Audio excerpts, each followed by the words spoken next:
student. This will really help for any student to get to know what point they are really lacking on. I'll promote this to my peers and juniors also. Such a new and unique platform. It is very, what to say, I have no words. First time I have encountered such platform with such qualities that it is pinpointing you where you have to focus.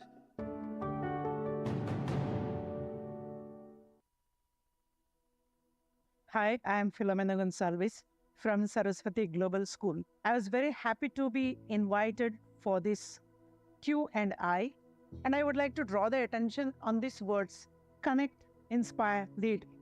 It actually propels me this thought process. In fact, when we are talking of values and ethics, we need to connect with children of any kind, of any status.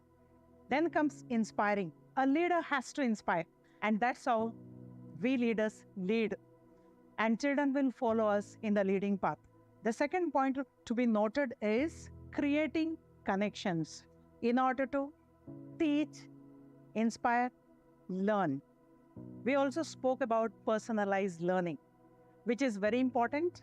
Yes, we need to meet all sort of children, and this is possible. And today we got a thrust from Q&I to do this personalized learning. I'm so grateful for this inspiration, and also for all those leaders who spoke about creating connections and personalized learning. Thank you once again, Q&I, for inviting me. I go back enriched. Thank you so much.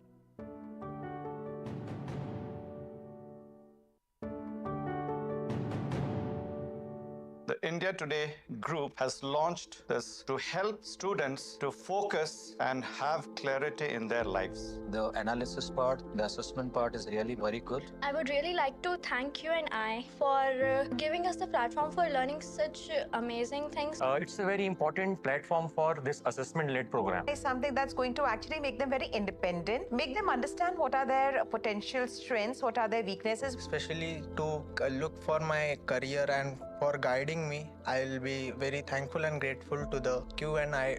Students do not know how much have they studied and how much are they prepared for the upcoming exams. Child can revisit after attempting the test. I feel understanding the way the questions are asked and how to answer them is really difficult. And I'm very sure this platform is going to enrich each and every student who enrolls for it.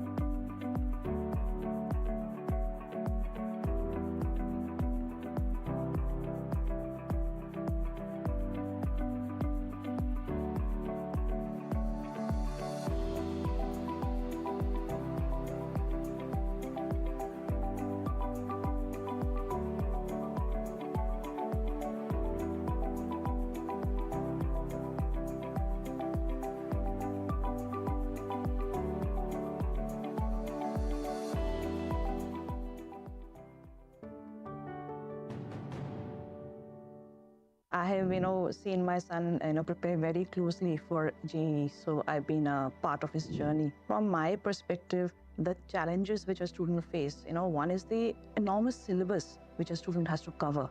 He has to cover both 11 and 12, and he has to juggle also his board exams. So it's like a Herculean task for a child. The second challenge is, it is all about relative performance. It is not about your own performance. While you might be doing very well in isolation, you don't know where you stand when you're actually appearing the exam with all your peers. And both these issues or challenges have been very beautifully addressed in Q&I. In Q&I, we have a planner. So where a student can very nicely plan his schedule. So he can, prepare for a topic, give the exam, see where he stands.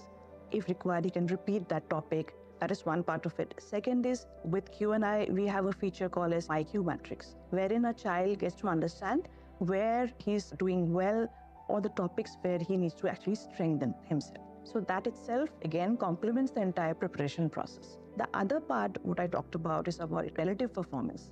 So this also has been addressed in Q&I. We have a student roadmap. So a student exactly understands where he stands among his peers. So both these problems have been very nicely addressed in Q&I.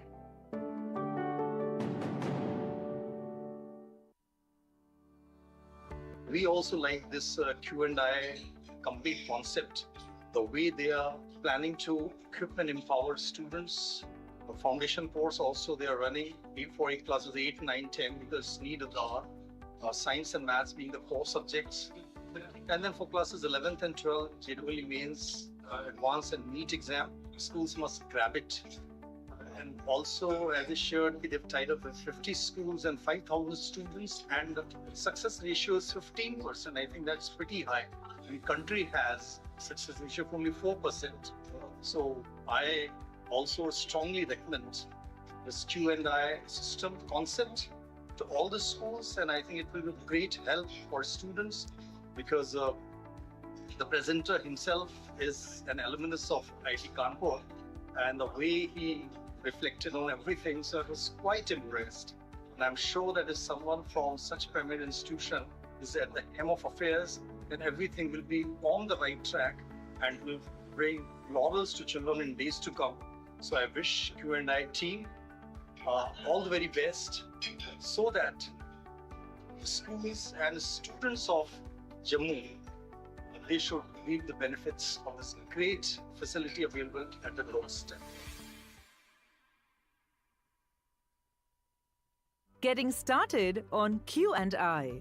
Preparing for competitive exams can be challenging, but we're here to change that forever.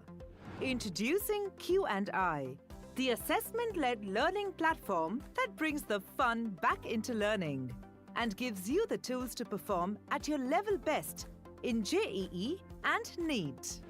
But what exactly does assessment-led learning mean, and how can you use it to your advantage? To find out, let's dive into our platform. To begin with, visit www.qanditoday.com and click on Login. If you haven't already registered on our website, you can do so by filling this form. Now enter your registered mobile number and click on Get OTP. And well, you know this part already, don't you? So let's skip ahead. Once you've fully logged in, you'll see this page. Simply select your level of subject-wise proficiency before clicking on Continue. That will bring you to a personalized assessment, a diagnostic test that shows you your current level of readiness for the final exam. It also helps our unique assessment-led learning platform craft a personalized learning journey for you. To proceed, simply click on Attempt Now. Now read the instructions carefully and click on Take Test to start. On Q&I, testing is easy and seamless. To see how, let's take a closer look at the test panel. On the top, you'll see the section-wise number of questions. Under it, you'll find your question panel. This countdown bar shows the average time that other students take to respond to a question. You can skip a question by clicking on this arrow. Once you select the answer that you think is correct, you have 3 options. You can save your answer and move to the next question, save your answer and mark it for review, or simply mark it for review and come back later. These tools help you highlight those questions that you'd like to come back to. You'll be able to see which questions you've marked out in the summary panel. Over here, you can also see how much time you've got left to complete the test. From this panel, you can go back to any question by clicking its number. Once you've completed the test, click Submit Test. This will only submit the answers to those questions that you've saved or saved and marked for review. Let's now see how to review your test results. Over here, you can check your total score as well as the number of correct, incorrect, and unanswered questions. This panel helps you review your test results in detail so that you can see where you went wrong.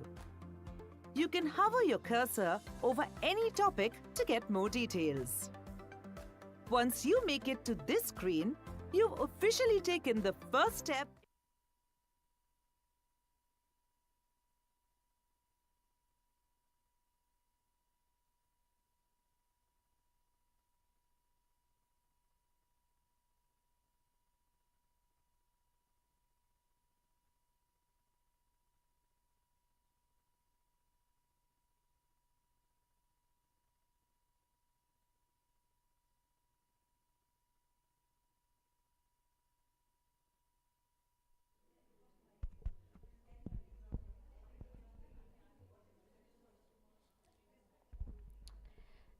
A very good evening. We're about to start, requesting everyone to kindly remain seated.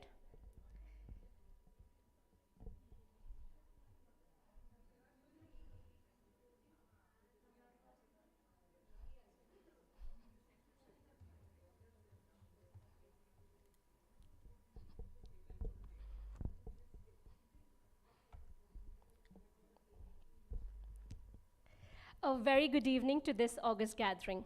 It is my absolute pleasure to welcome you all to Q&I Today in the city of Noida. Q&I Today is a groundbreaking educational event series that will traverse multiple cities across India, bringing together the brightest minds in education. This unique initiative is designed to foster meaningful dialogue and collaboration around the evolving landscape of education in India. This is not just an event. It is a celebration of ideas, collaboration, and innovation. And Q&I is a revolutionary education initiative by Thomson Digital, India's leading digital publishing solutions provider, founded by the promoters of India Today Group. Q&I is a conceptual breakthrough. It represents a paradigm shift in preparing students for competitive examinations from grades 8 to 12. Once again, a warm welcome to each one of you. Today, I'm here to ensure our discussions are meaningful, insightful, and flow seamlessly. Together, we'll explore how technology is truly transforming education to help students achieve their fullest potential. We are thrilled to have such a distinguished group of educational leaders, innovators, and decision makers gathered here today. As we embark on this exciting journey, let us take a moment to acknowledge the incredible contributions you all have made to the field of education. Your dedication, passion, and commitment to nurturing young minds and shaping the future are truly inspiring. Can we please have a huge round of applause for each one of you?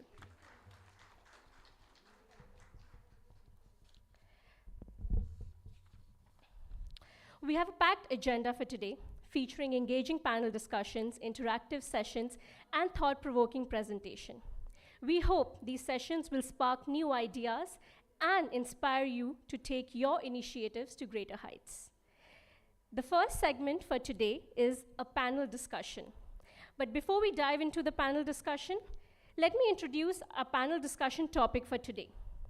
The topic is the future of personalized learning, how technology is changing classrooms.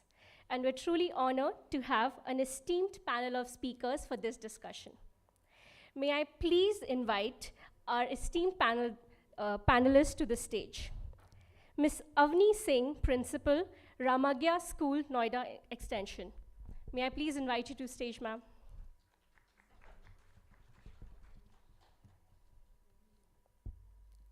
Dr. Deepti Singh, Vice Principal, Lotus Valley International School. Thank you for joining us. Dr. Priyanka Mehta, Director Principal, Sarvottam International School.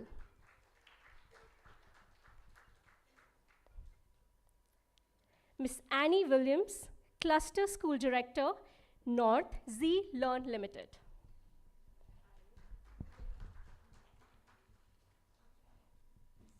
Thank you for joining us, ma'am. Ms. Manju Gaur, Director, Gaur's Group of Schools.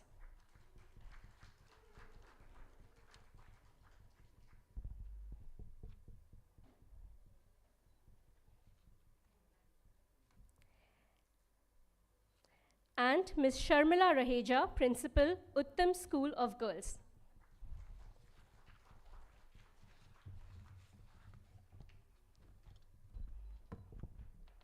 Once again, a warm welcome to the panelists today. I look forward to hearing your insights and perspectives.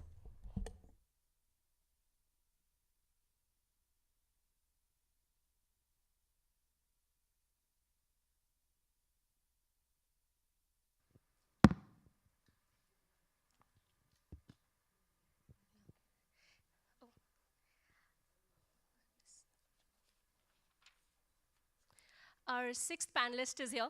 Can I please have a huge round of applause for her? Ms. Avni Singh, Principal, Ramagya School.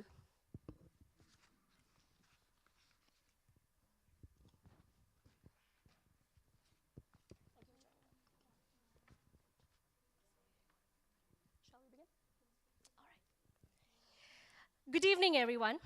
Welcome to today's panel discussion on the future of personalized learning, how technology is changing the classroom. And we're truly thrilled to have such an esteemed panel of educators, thought leaders, and experts in the field of education joining us to explore how personalized learning powered by technology is reshaping the way we educate our students. Today's discussion will explore how technology, especially data-driven tools, is reshaping education to be more adaptive, impactful, and engaging. We'll delve into key topics to gain insights into the future of personalized learning and its transformative effects on students, teachers, and educational institutions. Our goal is to understand how these advancements can address diverse learning needs and elevate teaching strategies to create a more efficient and supportive educational environment. I'll take a minute to set the agenda for today. We're going to talk about the future of personalized learning and what does it look like for the next 10 to 15 years, role of data-driven technology, and some of the best practices to integrate technology into our classrooms, and how can educator, parents, and students collaborate to support learning at home and school. We will be asking one question to each of the panelists, and y'all will have 2 to 3 minutes to take those questions. Post that, we'll also open the forum for an audience interaction, and then we'll conclude. So I look forward to hearing your perspectives and your insight. Let's begin. The first question for today is for Dr. Priyanka. Ma'am, if I may. Yes. How do you envision personalized learning complementing and strengthening teaching methods over the next 10 to 5 years? And if I may add an additional question to this, why do you think personalized learning is important in today's time? Over to you, ma'am. Thank you. Good evening, everyone. When we talk about personalized learning, I think the first thought that comes to our mind is something that is personal to somebody, whereas personalized learning in larger perspective means far more than just a personalized experience on a certain concept or a topic. So I'll just begin with a little example. We all are educators here, and our greatest struggle is ensuring that the child in the class has a good learning experience. And the larger challenge comes from the fact that there are two kinds of children primarily that we can differentiate into. One is the bright child who gets bored if there isn't enough for the child to learn in a class. And then there is a child who is either having special needs or is challenged in some form and feels frustrated because the child doesn't understand anything in the class. And that is how mostly we see as the teaching process being led when it comes to the teacher planning for the class, that these two extremes have to be handled in a way that learning becomes impactful, it becomes efficient, effective, and all those big jargons that we use for the learning process and the teaching process. However, having said that, with personalized learning, I feel it should be rather called personalized and adaptive learning. And that's how we have started looking at it, and we call it PAL, P-A-L, personalized adaptive learning. And when we come to that, it's like the GPS helping you to reach a destination, touring between routes, trying to give you a faster route, a one which is rather without any tolls, with tolls, whatever you want to put in there. The destination is there, and all the challenges are being handled while you are on that journey. So and the other experience that I would say is something that we all feel on an app like Spotify or Wink, where we try and find out a sound of our choice, a song of our choice, and you find a whole list of songs coming up and you needn't bother later. A combination of this is what is personalized learning, and it is here to stay. If, and I quote unquote put it in bold letters there, if we are actually serious about understanding that bright child and the child that is struggling. With technology coming in, things like these which were rather difficult to even conceptualize in the past are now so much easier. We can look at adaptive lesson plans, and by adaptive I mean there's a teacher who is struggling to figure out that in a class of 30, how do I manage a personalized experience for all? So it's easier said than done. We can all say, give each one a good experience, but how many of us even know the names of all 30 children in our class? 30 is one that I'm saying as an ideal class size. I don't think on an average, and I'm talking pan-India, we have schools who stick to 30 and don't go beyond. So when we're looking at that, with the technology coming in, I think this is the next step forward when we want children to actually understand and experience that impact of being educated, being able to take decisions related to the learning that they're having in the class. So I think when it comes to, when you say that how far can we visualize the learning part, and how long can we say that it is yet to arrive in a classroom, I think it's already there. Most of us are already talking about it, and from here it's a great go. Yes, it comes with a lot of ifs and buts, but then where do we not find those gaps? We are here to discuss them and then learn from each one of them. Thank you. Thank you for sharing your thoughts, ma'am. You made some excellent points, especially two stood out to me. One where you mentioned about playlists being personalized. I mean, in a world where everything can be personalized from your wardrobe to your playlists, why should education stand behind? Secondly, having a GPS. I mean, the thought is incredible. Imagine having something like that for education. You know what are the pit stops, you know how far do you have to go, what route do you have to take. I think that level of personalization would truly make a difference for our students. So thank you for sharing those. You mentioned that we are reaching there. We are making big strides in bringing personalization to our classrooms. My next question dives a little further into that. If I may ask Ms. Annie Williams, ma'am, what efforts are schools currently making to implement personalized learning, and how can these efforts be more widely embraced? So, your question, ma'am. A very good evening to all of you. Are you sleepy or tired from the whole day? See, I think this topic today is very relevant, and I'll just give few points I've jotted down because we know all are working. I will not elaborate much. You are a very elated audience here. So I'll just put down that what are the key efforts which we should put. First is technology integration. We all are doing, yes or no? Yes. Are you doing? We are still integrating. I think some of the people are still on the phones integrating the technology. So we have to do adaptive learning softwares, which we started doing, I think, during the COVID time. Then is LMS. LMS, how many of you have heard of it? Yeah. Learning management system. So who is managing that learning? Anyone? So it is a tool to track, create, customize the assignments and taking the feedback. Why were we doing that?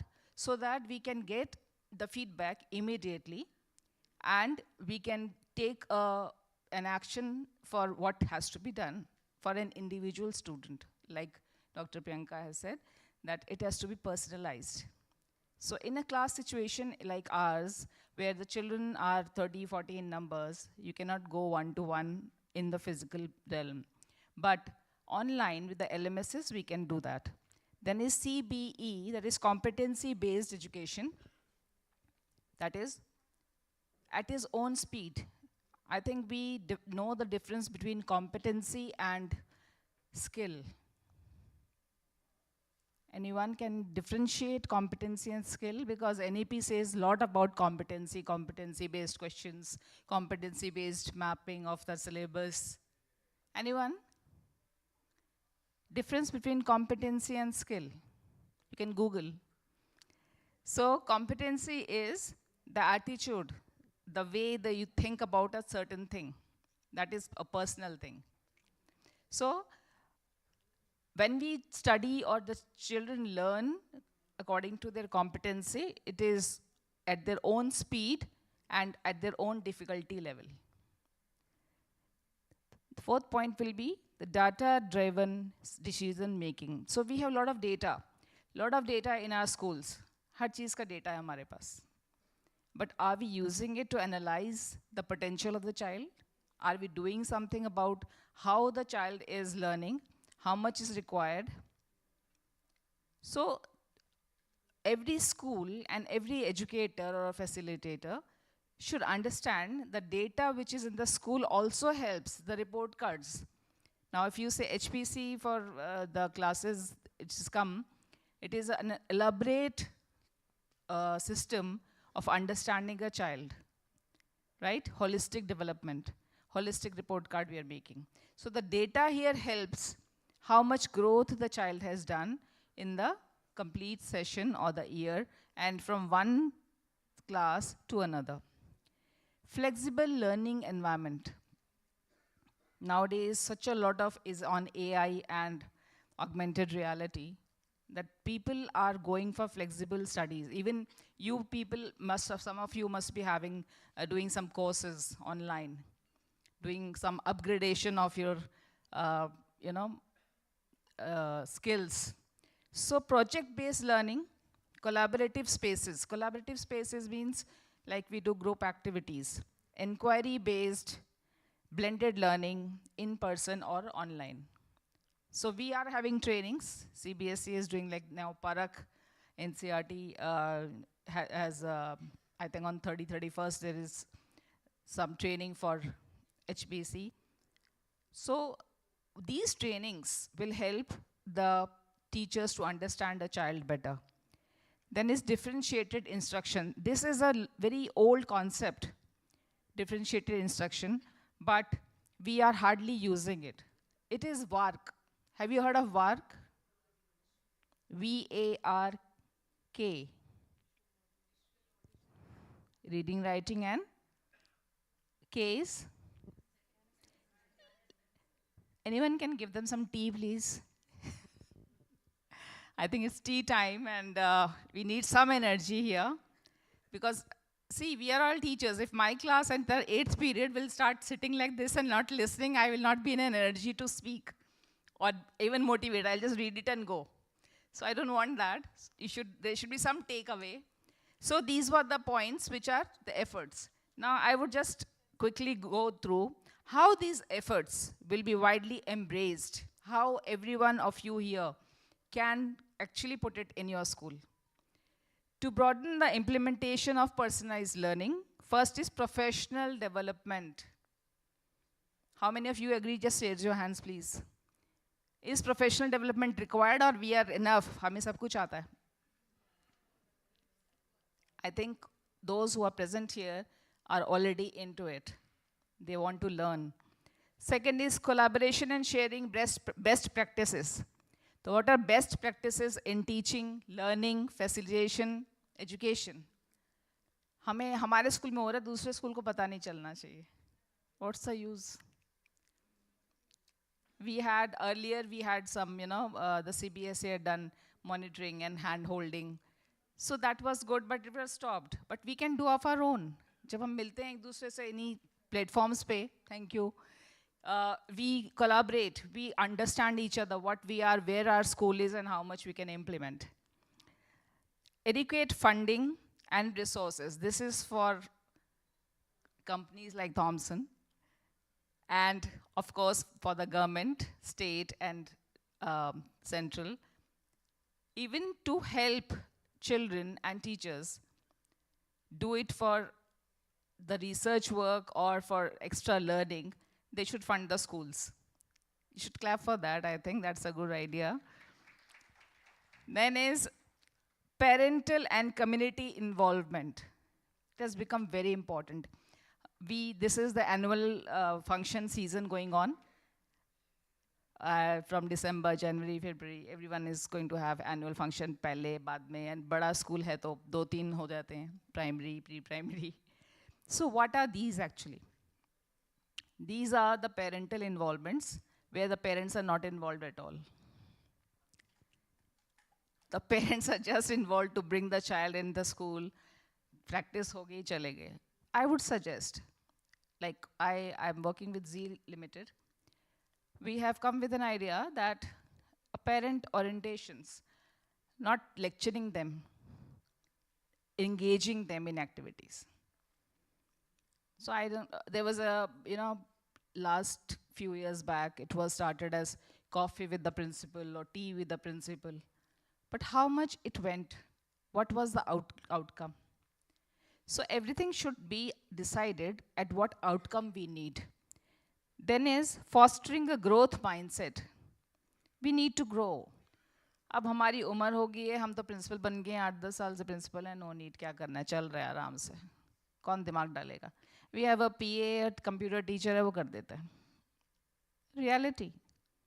I was also in direct teaching all those years, and I have seen that if you want to grow, or I will suggest one thing, 50 plus or 45 plus, please engage your minds. Dementia nahi hoga. Keep learning. And then you will find new varieties. आप देखेंगे एक cycle होता है, उसके बाद आप अपने जो चीज़ें आप बचपन में किया करते थे वो फिर से शुरू कर देते हैं, या आप जो चीज़ें आपको बचपन में अच्छी लगती थी और या टीनेजर में, ये कॉलेज टाइम पे after 40s you want to do those things again. So that is where you connect with the children, right? Scalable models and pilot programs or phased rollouts. So we should have, if you are going for research, it's not only research which is going on in the higher education. The researches can start at the middle school, that is vocational training or vocationalization in the middle class, 6th, 7th, 8th. So take it seriously. I know बहुत सारे principals, बहुत सारे managements, ये फालतू की बातें हैं, parents, academics देखते हैं, marks देखते हैं, but उस academics का क्या फ़ायदा जब वो बच्चा 11th, 12th में जाके या college में जाने से पहले उसको दोबारा उसको coaching लेनी पड़ती है उस चीज़ की. Are we doing justice to that? No. So when we have ideas, when we grow ourselves, we will grow the children around us. When we grow the children around us, the parents will grow, they will be happy. And when the parents and the children are happy, the society will be better.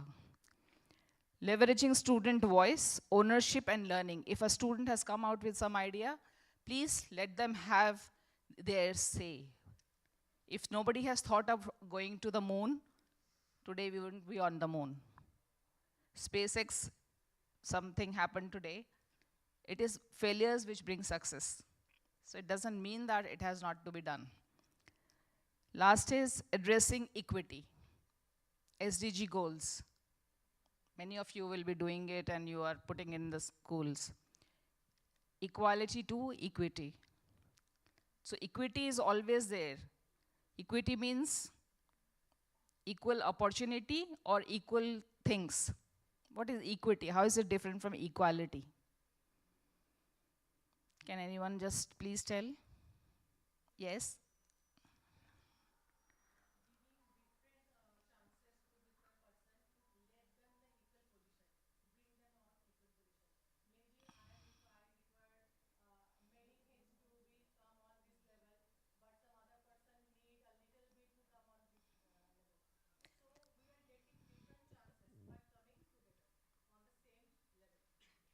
Right, somewhat. Please have a seat. Thank you.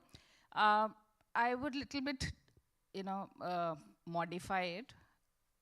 That equality and equity. Equity is the share. Share of what? What you have inside.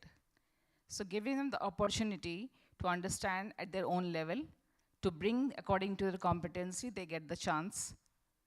Nobody can be equal. Everyone has different talents. Everyone has different capacities. So equity is giving them the fair chance of what they are. Thank you very much.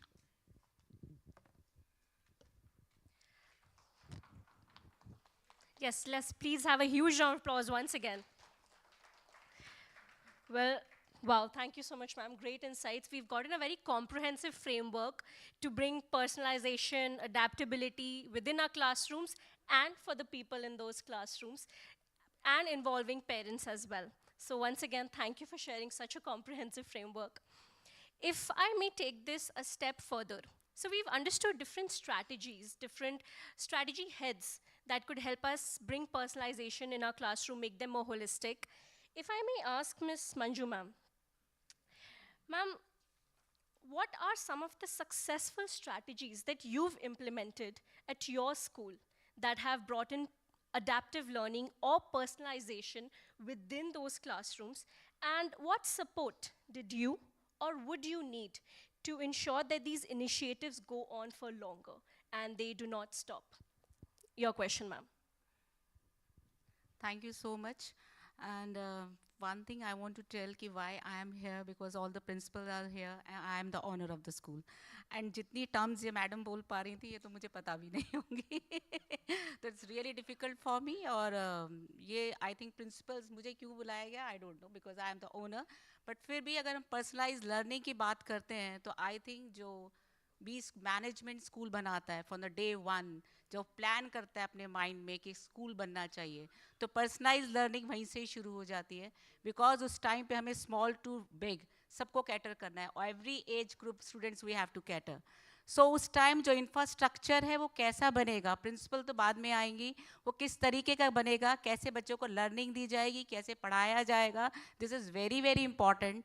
तो owners का काम तो day one से ही शुरू हो जाता है, when the part of the layout, जब वो सोचता है कि वो एक स्कूल बनाना चाहता है. हम बहुत छोटी छोटी सी चीज़ें इसमें देखेंगे. अगर पर्सनलाइज लर्निंग की बात करें हम स्कूल में, तो हम देखते हैं कि अगर मैं तो इंफ्रास्ट्रक्चर वाइज ज़्यादा बात करना चाहूँगी, बिकॉज हम उसको बनाते हैं कि लाइक टॉयलेट्स कैसे होने चाहिए, छोटे होने चाहिए, साइज़ कैसा होना चाहिए, स्मॉल बिग, लेंथ कैसी होनी चाहिए, किस तरीके का होना चाहिए, बच्चा कैसा कंफर्टेबल हो सकता है, क्लासरूम कैसा होना चाहिए, छोटे बच्चे का कैसा है, फर्नीचर कैसा है. There lot of thing we have to consider everything for each and every students का इंटरेस्ट अलग है, स्किल्स अलग हैं, उसके सोचने का समझने का हर एक तरीका अलग है.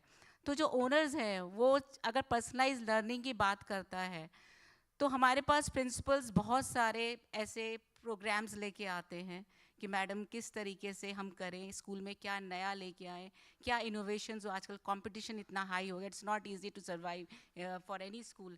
ग्रेटर नोएडा की बात करें, हम आज नोएडा में बैठे हैं, देयर लॉट्स ऑफ स्कूल, इतना हार्ड कंपटीशन है, रोज़ नया कोई नया स्कूल कुछ ना कुछ नया लेके आ जाता है.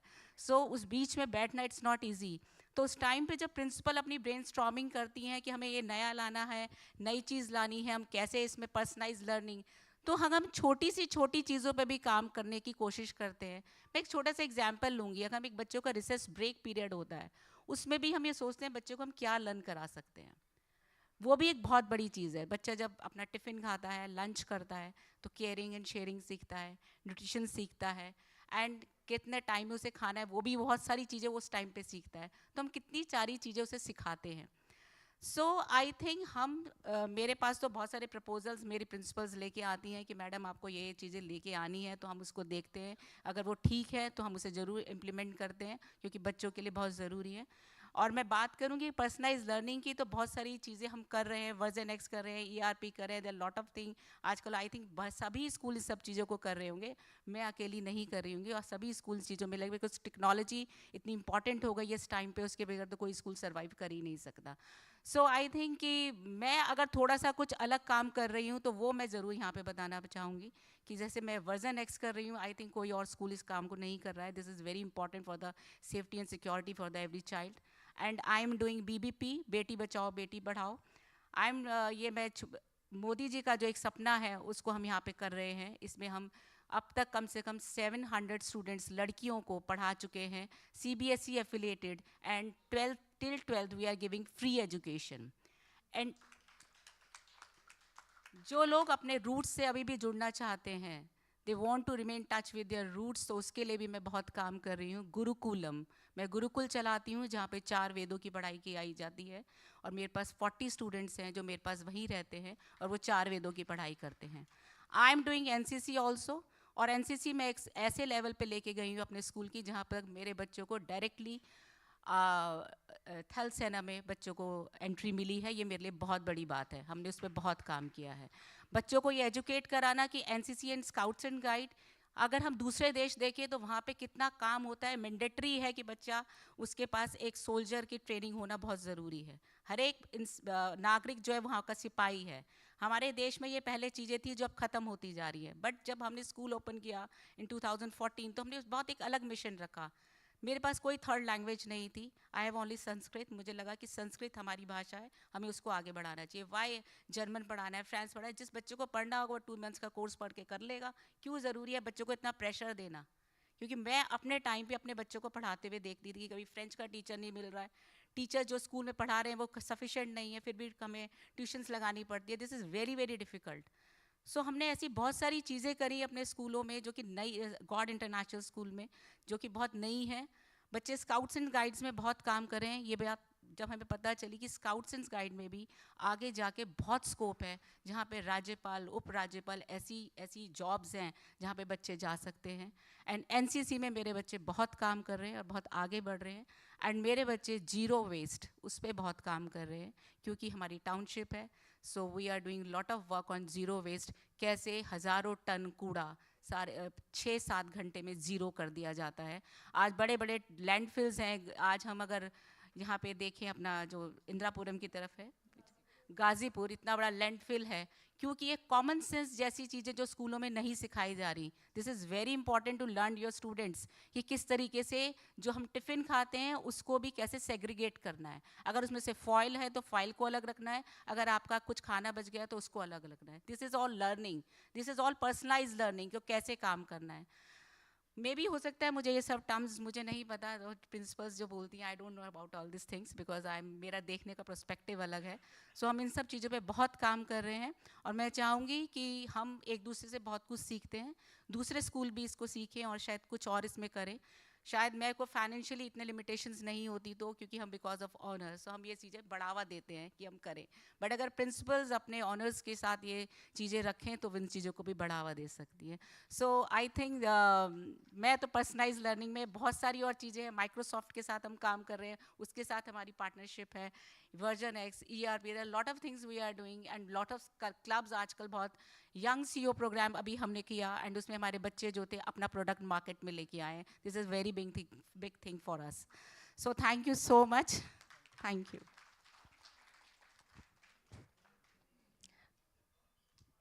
मैम, आप कह रहे थे कि आपको पैनल पे क्यों रखा। I think you just answered the question yourself. So the main purpose that we're trying to drive here is to bring school leaders, owners, directors, principals, everyone together under one roof. There's a saying which we all know of, right? It takes a village to raise a child. It takes everybody involved to actually take education and make it transformative for our students. So ma'am, it was truly honorable for us to have you on the panel. Thank you for sharing your thoughts. आपने learnings within classroom nahi rakhi. You've taken it beyond. We've discussed how to truly personalize every little experience from the time student enters the school. So I think that's why your perspective matters, and that's why perspectives of our principals and our directors matters. So once again, thank you so much for sharing your thoughts, your insights. Moving on, we've discussed what it means and why personalized learning is important. What are some of the strategies we can bring to our classrooms, and what are some of the initiatives our school leaders are taking? If I could go a little more granular in understanding how does personalization happen at school level? So we've spoken about why data is extremely important in understanding each student. We've known har bacha unique hai, and it is nothing unique. We've always known this. But how do you truly take that concept and deliver differentiated learning or instruction? So if I may ask Sharmila ma'am,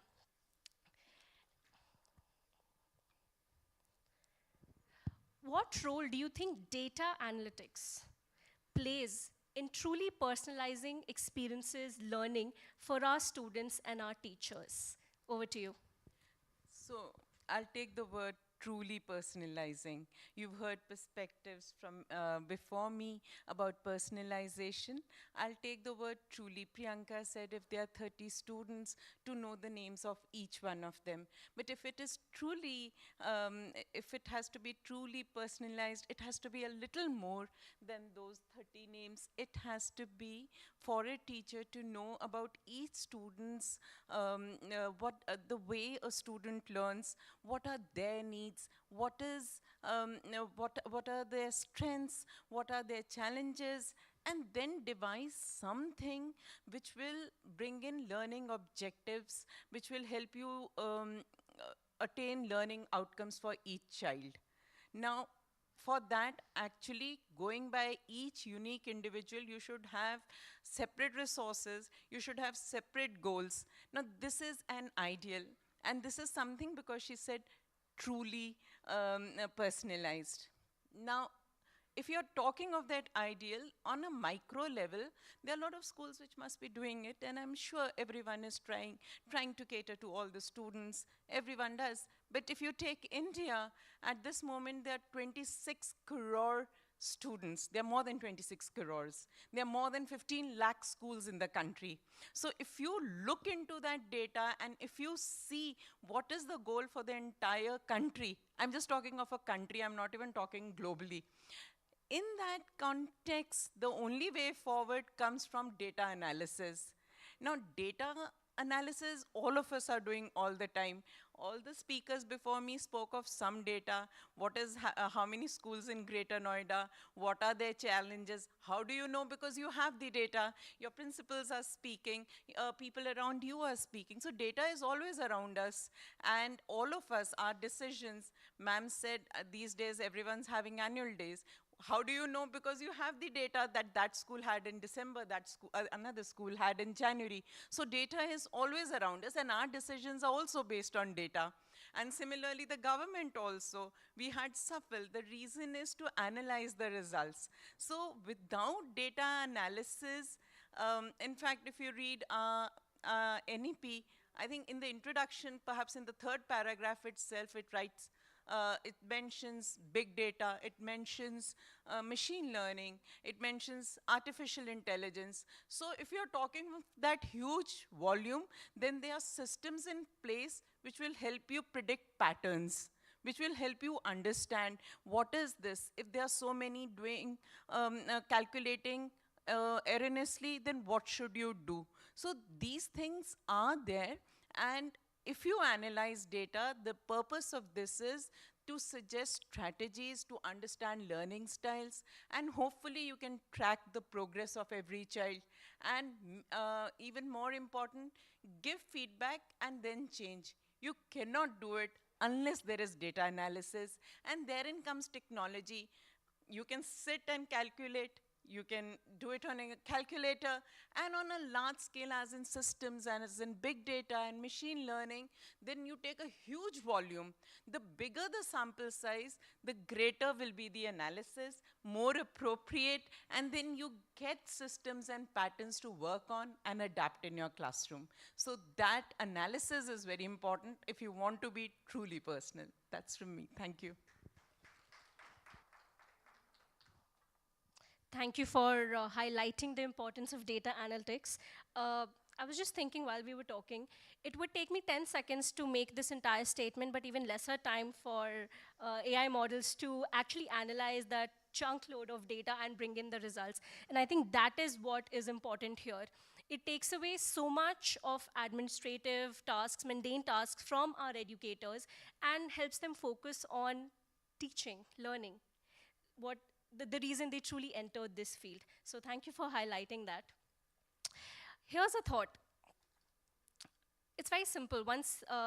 If you remove adaptive learning from the classrooms of today, what would assessments look like? Imagine you get something difficult. Our students get a difficult question and they get it wrong. And the next question is a random question. If it was not adaptive, it would be maybe another difficult question. And it would imagine what goes through a student's head. Okay, you got this wrong. The next one is even more tougher. You got this wrong as well. And now the tables have turned.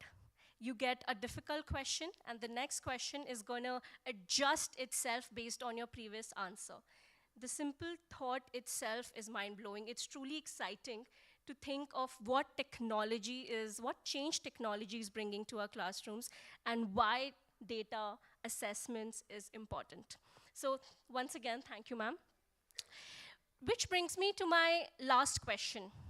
We've discussed why collaboration is truly important in today's time. We've discussed how students, educators, school leaders, school owners can collaborate. There's an important stakeholder that we need to touch upon, and that is parents. And how can parents be a part of this circle? And like I said, it truly takes a village, and all stakeholders have to be involved in bringing personalization and experiences for our students. So my next question is for Dr. Deepti. Ma'am, how can educators and parents collaborate to support personalized learning, both at home and in school? My second last question for this evening.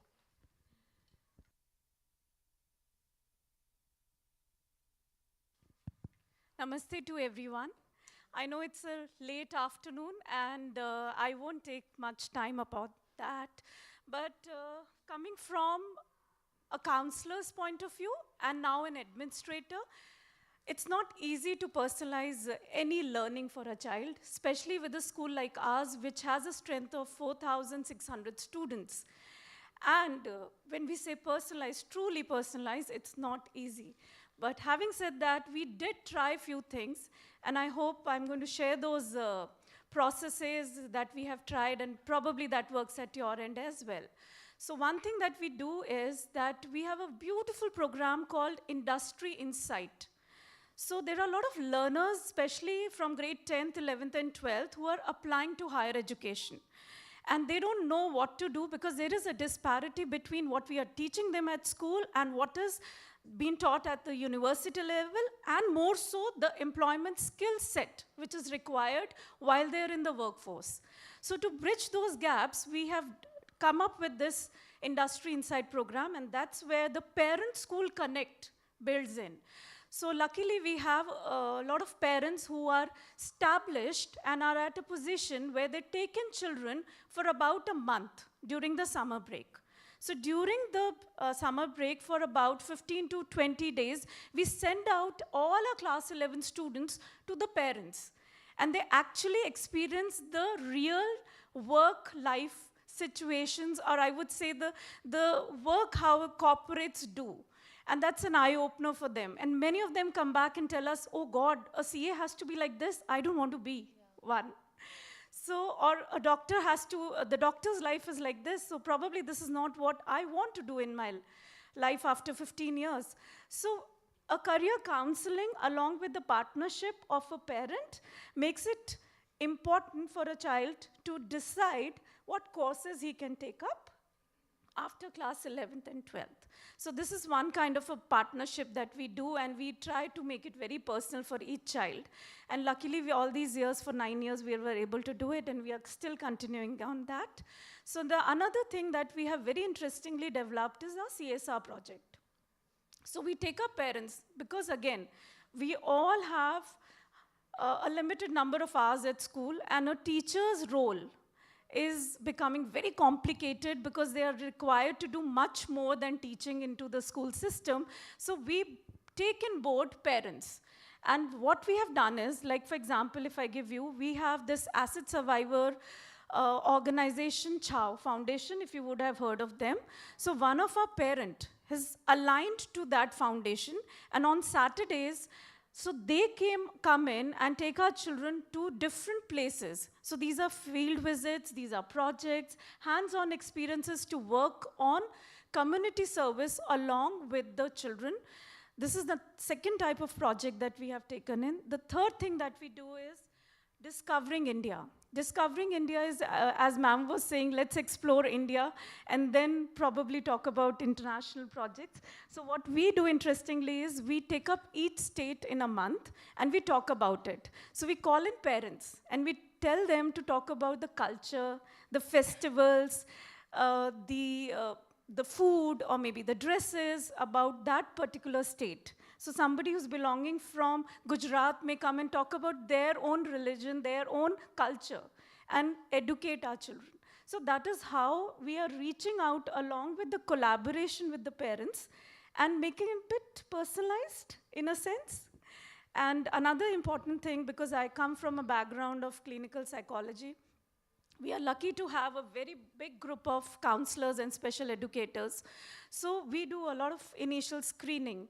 And what ma'am initially said, Priyanka ma'am, that disparity needs to be bridged. So we do that very early in school, and we identify their needs, make IEPs for them, and we have a parent support group there as well. So if a shadow of an XYZ child is not coming to school or may have taken a leave for a month, then another parent pitches in. And they say, don't worry, you send your child, even if you are not there, I'll look after your son or daughter so that they don't lose upon this time at school and be at home, because they need a shadow and a support all times. So we make sure that also works with us. So there are many other schools who are doing good things, and I would like to hear it from others at the end of it during the question-answer round. How better can we work on collaborating with parents? Thank you. Thank you so much, ma'am. You said that it's difficult to personalize, but we believe you've managed to personalize it for parents as well. So personalization truly remains at the core of everyone's philosophy. So thank you for sharing those practices, and thank you for bringing it to our attention as well. Adding another dimension to our discussion today, we often talk about how mental well-being is important for our students, our educators, why it's important to be stress-free, burden-free, and how technology can actually bring that change. I recently read a quote that says, technology can help us scale empathy. So if I may take the next question and the final question to Avni ma'am. Ma'am, how can technology or tech-driven learning ease the teaching and learning load for our students and our educators? Your question, ma'am. Thank you so much. A very good evening to all of you. I would start with some case studies of students. Though these are personalized to my school, but I'm sure these are challenges that all of us are facing. And even though the names are fictitious, the challenges aren't. I can assure you that. So there's a student, Ria, who's in grade 11th. She's absolutely demotivated. She doesn't find sense in what she's learning because she knows whatever she's learning in that particular stream. I'm not going to name the stream, but I know all of you know what I'm talking about. She's barely going to use any of that knowledge once she graduates from school.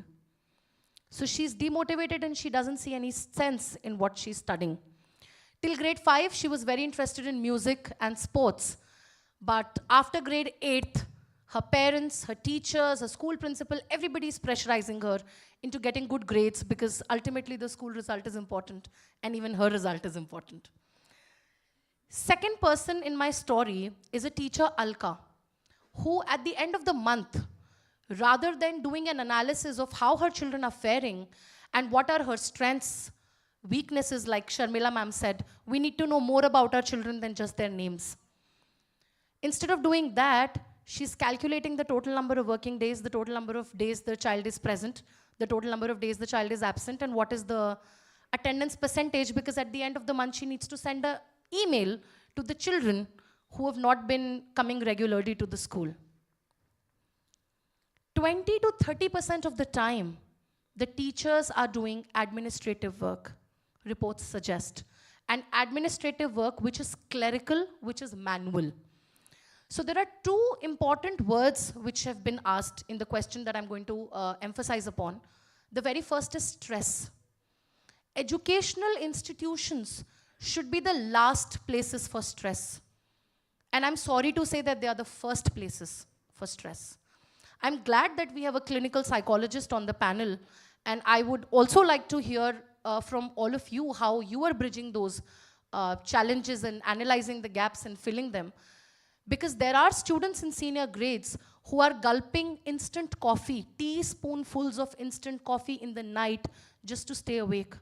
Whereas the CBSE curriculum hasn't changed much. So when that was not happening at our times, why is it happening now? And honestly, there isn't much being done about it. I would like to apologize today for being delayed for the event. And the reason is a 9th grader in my school had a meltdown today. So much so that he told the school counselor that he might end up hurting himself or somebody else. That needed to be addressed. So stress level among teachers, among students is extremely high. Which brings me to the second term which is being used in the question, which is educational technology. It's very important for us as school leaders to understand what educational technology is and what it isn't, so that we can ensure that we're using it judiciously and for personalization. I was really intrigued and I reflected on the question that Priyanka ma'am said. What is personalized? Something which is personal to the child. And I want all of us as school leaders after this discussion to silently reflect on what have we left which is personal for the child in our classroom. Is there something personal? Something as basic as opting for a math standard and a math basic in class 10th is not something that the child can decide for their own. Because the parents are there giving some kind of inputs, the teachers are there giving some kind of inputs, and children who opt for math basic are looked down upon in so many schools. So many schools. So I am not here trying to put a blanket on all the challenges that we have, because this is the right forum where we can talk about it. Unless and until we are going to talk about the problems, how would we bridge those problems and solve those problems? We have smartboard content in our school, but is that smartboard content being used for personalized teaching?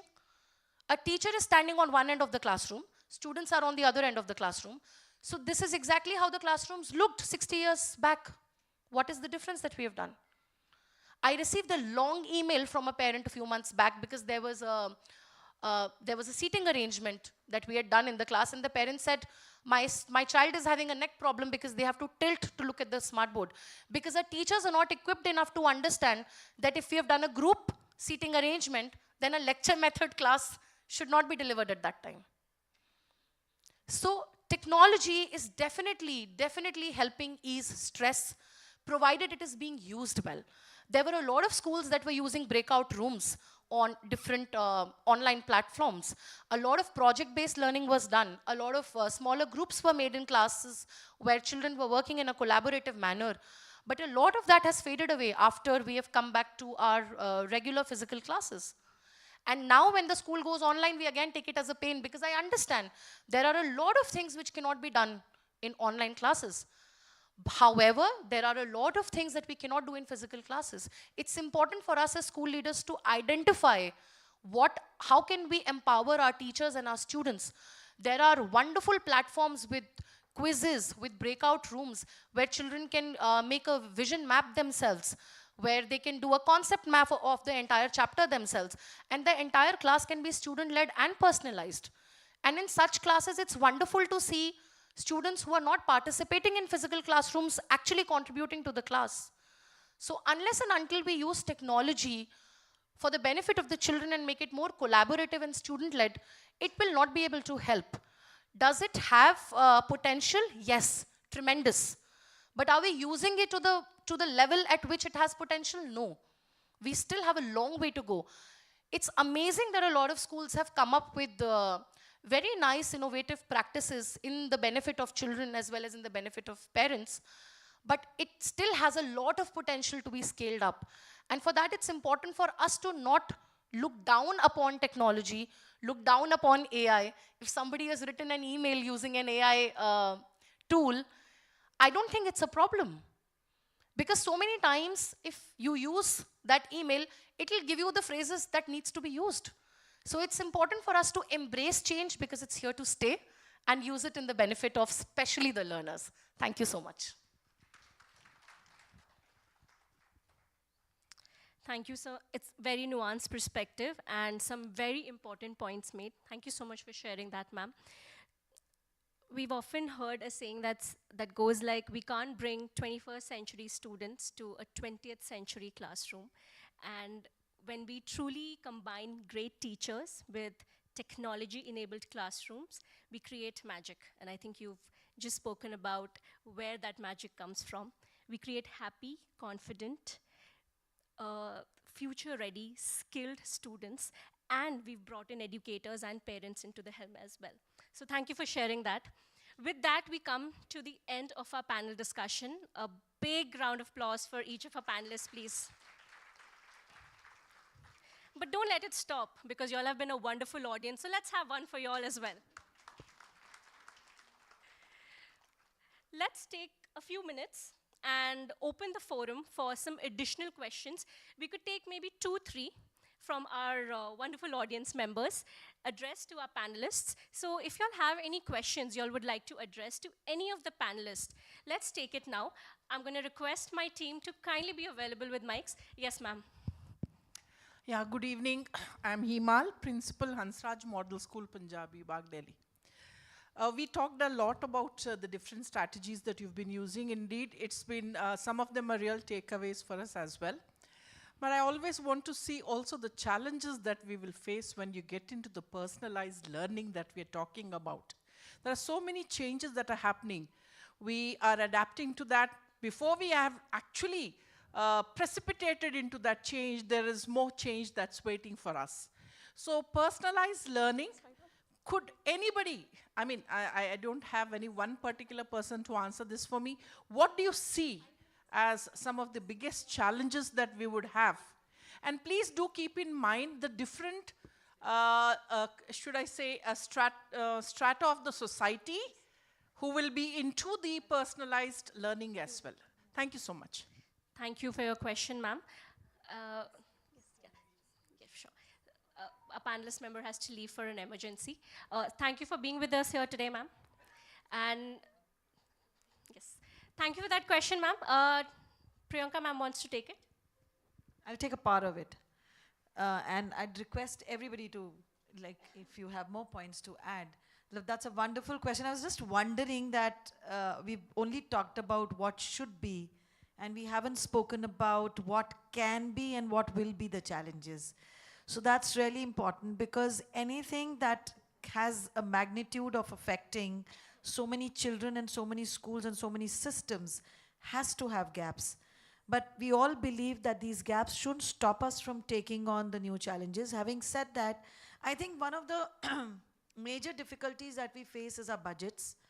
Because when we are staking our concept and our policies on something that is technology based, there are two major fears. One, every day there is a fresh technology that will challenge the previous day's technology.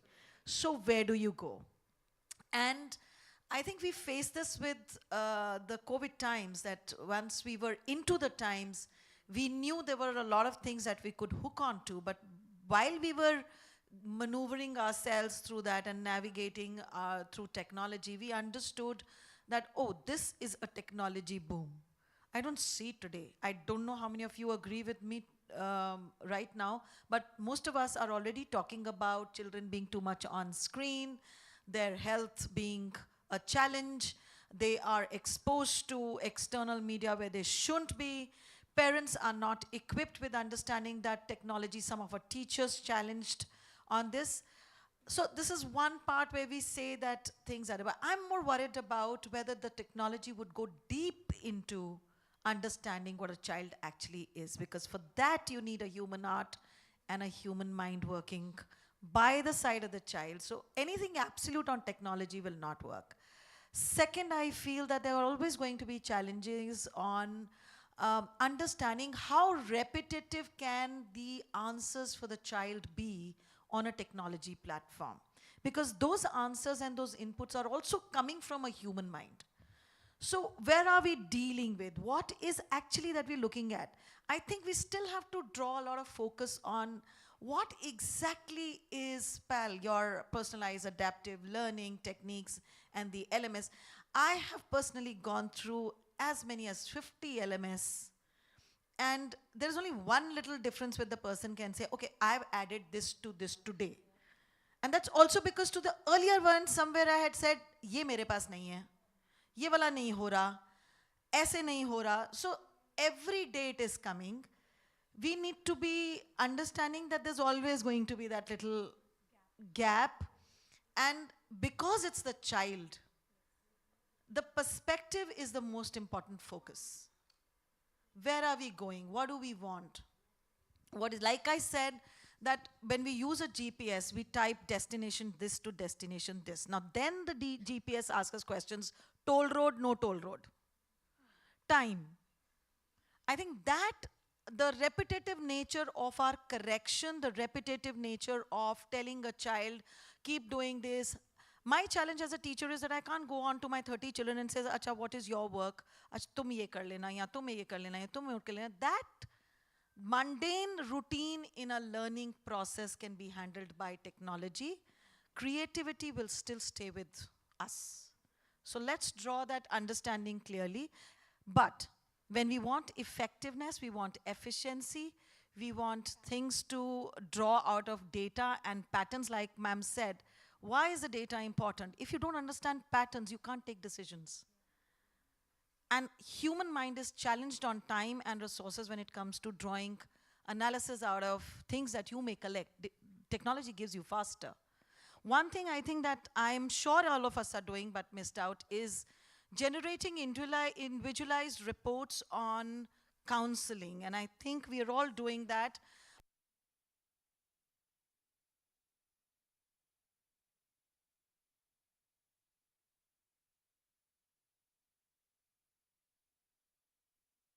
The child.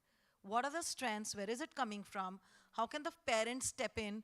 Sit down with the parent and say, your child is made up of these 10 attributes, and you can all figure out that, okay, not maybe an engineer, but the child can also be a doctor. Not doctor, it can be a musician, can be a dancer, has a strength of being an artist. Now that part I think has been easier. And of course, if there is any other challenge, I would say, like I said in the beginning, the budgets, we are there to handle situations for our schools. And thanks to people like ma'am, who are absolutely into what goes into a good school, I think the challenges are not as much as we think they can be, but they sure are.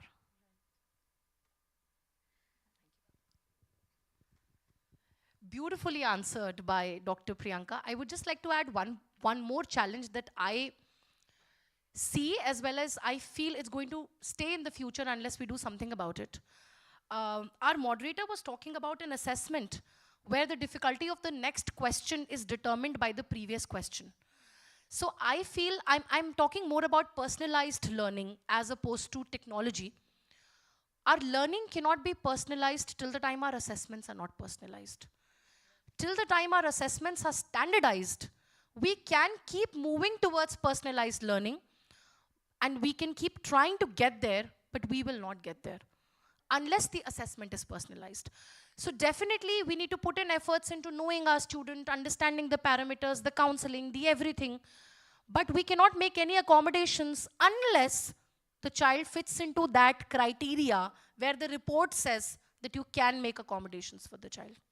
So till the time we fix that as educationists, I really don't see any future of personalized learning, because whatever we'll be doing again will stay till the primary level where the decisions stay in our hands. But in the secondary level, where ultimately the child has to sit for boards, it's going to be standardized. So the changes will be seen only again, like I was saying, till grade 8th, not beyond that. I think you can do what you want to do up till grade 8. Absolutely. Drawing an average child in the board exam. Yes. Unfortunately. So I tried something, but I don't know whether we have time for it. So I know these challenges are there. 30 seconds, okay. So I do know what we are talking here about, but what I did was we started in identifying. When I say personalized, we have identified each and every child's strength, the learning style, and what are the gaps. So we don't teach the 100% syllabus. There are children even in our school who can't do the 100% and who can't do the complete syllabus. So I have a mentoring program wherein a teacher is attached to an XYZ child, though the teacher may be an economics teacher and the child who has struggles would be political science. So we don't go by the bridges, which normally a teacher has in mind. I can't teach economics. Why do you ask me to mentor this child? So I've broken up those barriers in mind of our teachers, and I've told them, please adopt this child. This is yours. So what is his schedule of studying? what is he studying, what is the portion that he needs to read. All that is structured, given to this teacher who is mentoring this child. And then we don't ask them to write the complete paper. Again, I ask too much from my teachers. I ask them to make an on-demand test. So only that portion is tested. The child tastes the success that, oh God, I can also do well in economics, I'm doing well in maths, so I can do more. So then another on-demand test is made, then another on-demand test is made. None of my child is sitting during this time at home. They're all called to school, and they are made to go through a schedule where they are taught, tested, taught, tested. This is what we are doing. I'm sorry, I'm taking another 30 seconds. Since I'm representing Z as cluster director, I have about 10 to 12 schools under me, which I look after and mentor in holistically, if you say. So there are a few things here like differentiated learning, augmented reality, and how to implement that each child will get a personalized, objective. So we focus on learning outcome, what actually the child wants to learn and want to be. So we have developed a thing that is, you could say, psychometric test or a diagnostic test. Generally, we do not use the word psychometrics because our Indian parents are not very happy to hear that word. So we said diagnostic about the aptitude, the attitude, whatever the things are. The thing is that what we are doing is we are giving those tests first at, generally we have admission test or aptitude test in schools, we don't do that. We have a general test in which when the child is admitted in a pre-primary class, we are giving it to them, giving it to the teacher and the parent, and leaving the child alone so that they can get into different types of play or things. And accordingly, they are defined whether they are video learners or visual learners or audio learners or kinesthetic or writing. And then accordingly, they are given that kind of tests, and we have an app, a new Nova app we call that. Nova means a star coming up. So in that Nova app, we are giving them that kind of, if that is a visual learner, so the questions start coming as for a visual type of questioning. So that can be adapted, I think.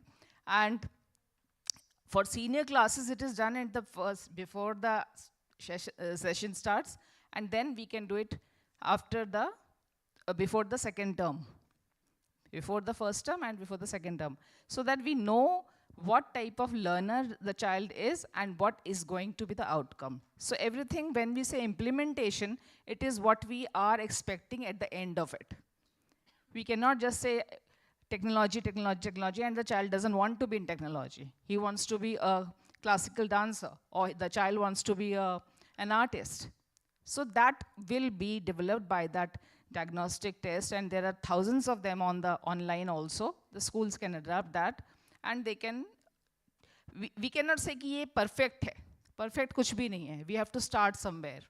So everyone should start somewhere, slowly and steadily, according to the age group, according to the research can be done, like Manju Mami is here.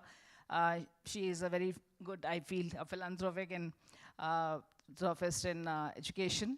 तो आप जैसे लोग अगर इसमें थोड़ा सा करें, research कराएं कि इस तरह के चीज़ों को हम डेवलप कैसे करें और उनको बच्चों को, पेरेंट्स को उनको दें, कि आप ढूंढें कि बच्चे एट द एंड ऑफ, चाहे आप कुछ भी पढ़ा लो, NEP ने बोल दिया लैंग्वेजेस ये पढ़ाएंगे, combination of history and biology can be done, this and that, but how many of your schools are giving that option? Great, I can see 4 or 5 out of, I think, 40 or 50 schools. So we are still lagging there. We are not even giving that opportunity, as we were talking, that we are not giving the opportunity to them. So the opportunity will come when the management, the principal, they will think about it together. It's not कि बच्चे कितने आ जाएंगे madam science पढ़ा लो, right? The admission तो इसमें आ रहे हैं, because the society will change by the educationists only. the education is the only strong stand, I would say, which can change the society. There are many kinds of principals, there are many kinds of directors, but why are you in this still is your passion to change the world with your efforts. And one step is the first step to be taken. Thank you. Thank you, ma'am. Thank you to the other panelists as well. In the interest of time, I can take one more question in case the audience members have another question, or we can conclude. Is there a question? Yes, ma'am.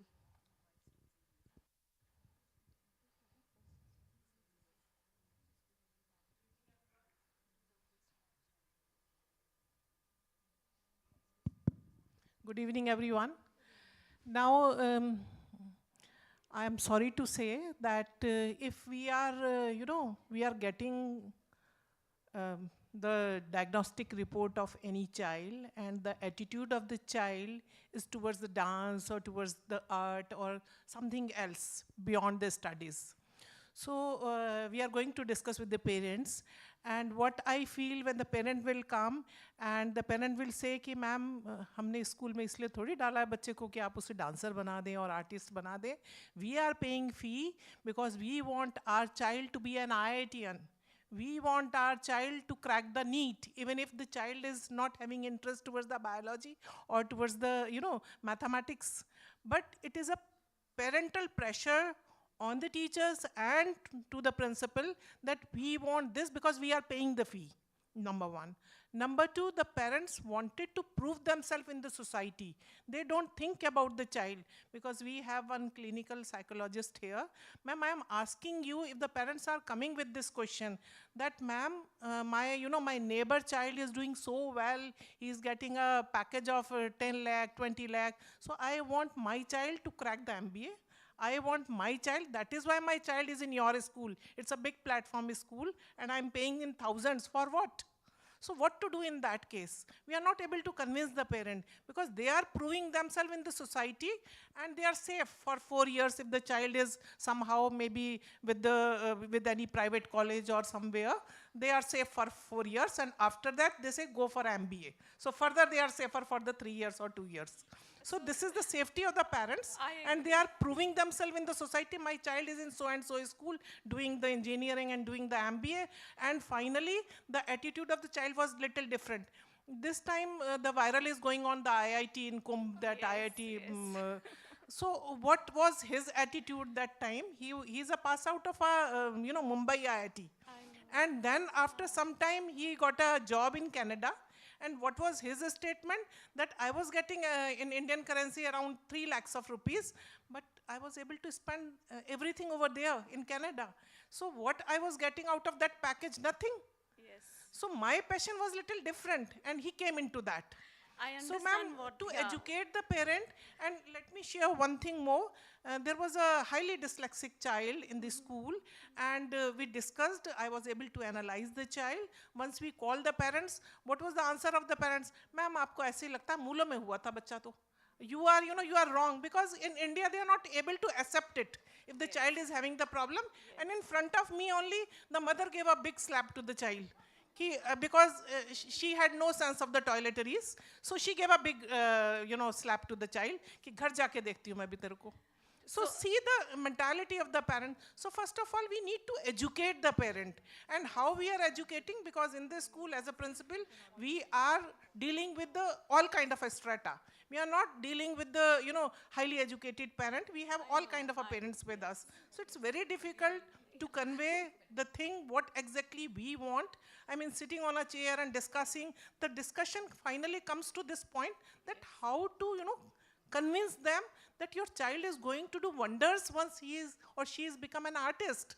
But nobody is giving that platform. I agree. Even if we feel like we are not able to give that platform to the child. I understand what you're saying, ma'am, because see, this is my everyday job. I do every day in school the exactly same thing that you are asking.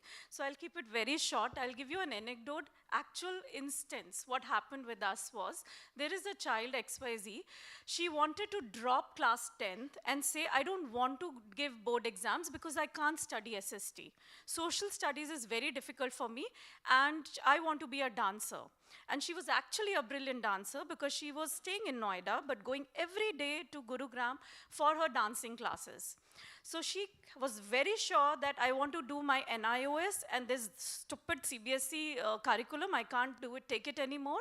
And the parents insisted, nahi, 10th to karna hi padega, aap India mein ho, 10वीं bhi nahi karoge to kaise chalega. This is exactly the verbatim I'm sharing with what happened in that case.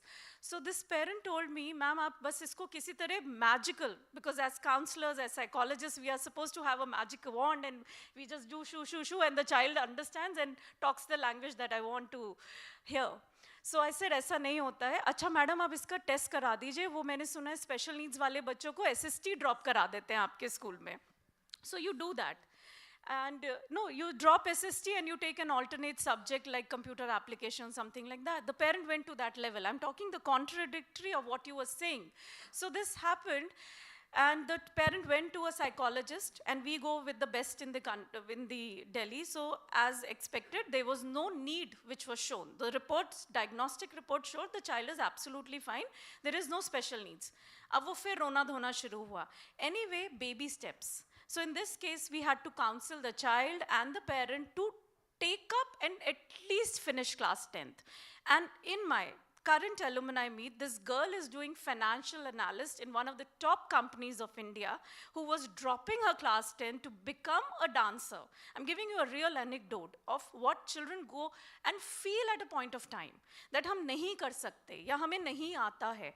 So it is upon school, as a teacher, as a counselor, as the class teacher, we all have to get together, understand, because class 10th, all of you who are here, I'm very junior, I would say in experience, in age or whatever, but do you feel, is it difficult to pass class 10th from CBSE? If we want, if we all get together and we support the child, it is not that difficult. Now coming on to 12th, with whatever subjects the child has taken, maybe may not be an aptitude for science, but still he has taken science. क्या मुश्किल है उसको 12th पास कराना अगर हम चाहें तो as a educators? It is not. Luckily, CBSE is that board which encourages literacy and passes and supports a lot of children to get a certain grades. It is all upon the experience of a teacher, how she's mentoring the child. So what we do is we collaborate. We bring in the career counselor, we bring in the parent, we bring in the teacher, and together get a midway. So आपने जो बोला ना parent को भी educate करते हैं. तो luckily ma'am, in my school I am very fortunate. I have dance as a subject and I also have physics. So my child can take physics, maths and dance. So हम उसको mediate करा के वो subjects parents से insist करते हैं कि बच्चा ले ले. And that's how we are able to manage. But ma'am, as a principal Ma'am, may I please request, in the interest of time, I do not wish to stop you. However, we do have a short networking break coming after some time. We request each one of you to connect, take up more questions, have more meaningful discussions. But we would like to conclude this. So thank you for your question and thank you for your answer, ma'am. And my apologies for cutting it short. However, we have a couple of more segments left. With that, I would like to firstly thank all my panelists and our audience members for your patience and for your questions. It was a powerful debate. We discussed a lot about technology and how it is truly transforming classes. What are the challenges and how do we overcome them? And how can we truly personalize learning for our students? So once again, thank you so much. The future looks very bright as long as leaders like y'all stand at the helm of affairs. But before I move on to the next segment, we would like to thank each one of you and present a small token of our gratitude for joining our panel discussion and sharing your insights. May I please invite Ms. Dharmesh Thakur, Senior Vice President Operations of Thomson Digital, to kindly do the honors.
Once again, thank you to our panelists. And now, we are excited to move into a segment that speaks directly to the heart of innovation and progress in education. At Q&I, we believe in the power of personalization and the transformative impact of adaptive learning. Q&I is a bridge that connects students to their fullest potential. Q&I creates an environment where every student can thrive regardless of their starting point. In a world where technology is reshaping every aspect of our lives, how can education afford to stand still? This presentation is an invitation to imagine how we as educators can harness these advancements to make learning truly personalized, more engaging, more effective, and more meaningful for our students and educators. I now invite you all to not just listen, but to envision how this approach can transform our classrooms, ignite curiosity, and truly empower our students to take charge of their own learning journeys. Please join me in welcoming Mr. Anurag Chandra, who's the head of product and business operations at Q&I. Mr. Chandra is an alumnus of IIT Kanpur with around 20 years of experience in the education space. He has authored several academic books for JEE and a bestseller fiction titled The Ramayana Secret in 2018. He comes with comprehensive experience in several top edtech companies in different roles in content, product, and business. Please join me in welcoming Mr. Chandra to the stage. Thank you, sir. Anurag, once again, welcome. Thank you. May I please request you to take our distinguished leaders through the Q&I vision and story, and what is it that we're trying to do? Over to you. Sure, thank you, Shreya. Good evening, educators and school leaders, and thank you for taking time out today to attend the Q&I Today event. And we are very grateful for the insights that you have shared and also the kind of engaging discussion we had around the future of personalized learning. And as some of the panelists mentioned, we completely agree with the fact that teachers will always be there to bring in the creativity, while technology is going to assist in bringing the efficiency that is needed to deliver the outcomes that we intend to. At Q&I, in the next 15-20 minutes that I would be talking to you about where we come from and what are the kind of educational solutions that we are bringing in. So we will basically be talking about the kind of work that we have spent in, the background of the organization, and what we want to project or what we want to come up with and collaborate with the schools for. What we are here to talk about is the Knowledge Partnership Program. But before I start to talk about that, let me take you briefly into the background of where we come from. So Q&I is a part of Thomson Digital, and Thomson Digital is a part of the larger India Today group. So we have been, as Thomson Digital, we have been into the space of providing content and technology solutions for the last 50 years to global scientific, technical, medical, and educational publishers worldwide. So that has been the core work area for us as an organization. In the last 4 or 5 years, with the impetus of technology in education, we also started to look into what we could do or add value to in the Indian educational system, specifically in the K-12 education space. And that's when we began with our research and understanding what are the challenges for the different stakeholders involved in the whole process of learning at the school level. Essentially talking to the school leaders, the teachers, the students, and the parents as well. Q&I is an output of the extensive research and surveys that we have been doing in, and the kind of communications that we have been, or the interactions that we have been having with the school leaders for the last 4 or 5 years. So that's the background of the organization that we have come from and the work that we are trying to do. Now, as I said, in the last 4 or 5 years, we have spent a lot of time doing research and surveys. And you would also appreciate and you would agree that when we started off, or even in today's time, in the competitive examination space or in higher grades where children and parents tend to become more serious about their academic grades as well, there have been a lot of solutions already existing, right? We have had online solutions, offline solutions, after-school programs, multiple programs already on offer in the market. Why the need for another one? And that is precisely the question that we asked of ourselves as well. why do we need another solution when there are already solutions that are catering to the needs of the market? Basis the discussions that we had with the school leaders across the country, we figured out there are still some challenges that are yet to be solved for. When we look at the solutions already on offer, they do satisfy the needs of some aspects, like catering to the success in competitive examinations or preparing students for these academic Olympiads and other things. There are programs there, they are catering to the needs, but what they are also doing is building a parallel learning structure to the school. While the school focuses more on the board focus, the holistic development of the child, there are the whole well-rounded development of the child, there are these after-school programs in online or a physical or an offline mode where they tend to focus completely on these competitive examinations or specific examinations that the children might aim for. Now, when they are doing that, they are creating that academic load also on the children because they have to focus on both the things.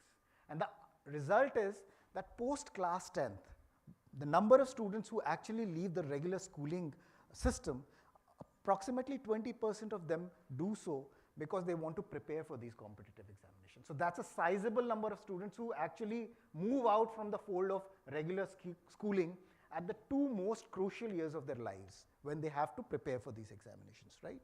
So the challenge that we felt was not the availability of multiple programs, but a right kind of a program that works in sync with the school. That was one of the primary challenges that we could foresee. So we were getting a competing program, satisfying the needs or objectives to a certain extent, but they were competing and completely disconnected from the school system. The second thing was one-size-fits-all approach. I think we had this brought up in the discussion as well, that to achieve the task or the objectives of personalized learning, the way to go is personalized assessments. We have to understand the child at their individual level and then provide the learning or the content according to their individual learning needs. But what we are actually providing currently is a standardized form of assessment, group teaching environment where everybody gets the same input, and it depends totally on the caliber of the student to actually excel and produce ranks for these competitive examinations. So one-size-fits-all learning approach is what we have, but what is needed is to go and attend the student at their individual level. And with the kind of technology that we have developed or that's now available, we can easily achieve that as well. The third challenge was that the environment that is provided by these after-school programs is unregulated. You have teachers who probably are not trained to be teachers, right? They probably have secured some ranks, and the whole structure, etc., is not regulated. There are other concerns that the parents also come with, which is related to the safety and security of their child, the kind of centers that they are going to, the cramped spaces that they have to be in, or even move out of their cities to prepare for these examinations. So that was another challenge if you look at it from the parents' perspective.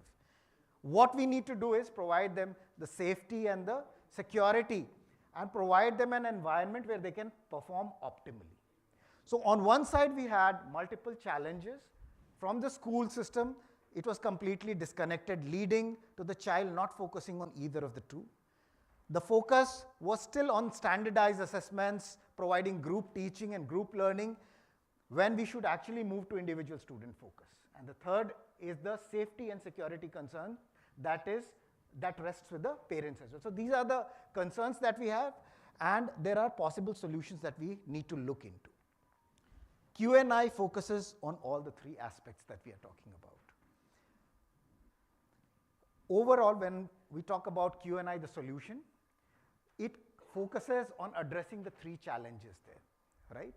Of the three challenges, we work in tandem, in sync with the school. The first thing that we do is the solution, the educational solution that we are bringing in, works completely in sync with the school, within the school. So the first and the foremost thing that we do is first work with the school, design the program, and then take it to the students and the parents. That's the first thing that we do. What we cater to is to prepare students from grades 8 onwards to grade 12 and prepare them specifically for these academic subjects, focusing on mathematics, science, and social science in grades 8, 9, and 10. In 11th and 12th, we focus primarily on the competitive examinations, that's JEE and NEET and board examinations as well. When we are talking about class 8, 9 and 10, we are talking not about any examination in particular, but helping the students build their foundational learning skills. We will talk more about it in the next subsequent slide. But on an overall, at a very macro level, the solution that we have come up with is seamlessly integrated program that works with the school. That's the first thing that we bring in. The second aspect that we bring in is personalized attention to focus on individual students. The way the program is structured in tandem with the school, in collaboration with the school, we create the personalized environment that is required for the child. We adapt the learning to that individual child's need. How we do that, we will talk about that as well. Third, since we are working in sync with the school in different models that we offer, we provide or we maintain the safety, security that's required, the regulated environment that's required, because we completely offer this program within the school. And the fourth thing is reducing the burden up and providing upskilling opportunities for the teachers. As I said, we collaborate first with the school through the program solutions, the content that we have and the platform that we have built. So we work with the school teachers as well and help them also upskill on them so that we can collaborate together in a better manner. So these are the four key elements of the solution that we are building in. How we are implementing it is what I'm going to talk about now. The program that we are talking of, as I said, it's a curricular program, right? We are focusing on curricular subjects, maths, science, social science, or for 11th and 12th, we are focusing on the competitive examinations like JEE and NEET. But when we are doing that, we just do not provide a solution like a regular after-school program where you have teaching and tests to finally provide an input or output to the student that you are suitable for this particular exam or not. What we try to achieve over the course of complete academic year is to understand the child at their individual level, provide them the required feedback and recommendations so that their learning skill improves. That's the objective of the program that we have. The objective of the program is achieved through a learning cycle that we follow, that we are going to briefly talk about. It essentially has 5 steps. The first step begins with a diagnostic test. So when we decide to collaborate, when Q&I and the school decides to collaborate, we come to the school and we understand the initial or the benchmark level of the students who are going to take up the course that we are offering. So we begin with understanding of the child at their individual level through a diagnostic test.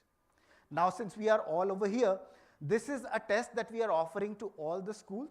So we come to your school and do it irrespective of whether we are going to go ahead and collaborate. We want to conduct this test, provide the information, provide you with the information on where the individual child is in these specific subjects that we are talking about. So for the foundational grades, which is 8, 9 and 10, we give you a view of where the child is in maths, science and social science.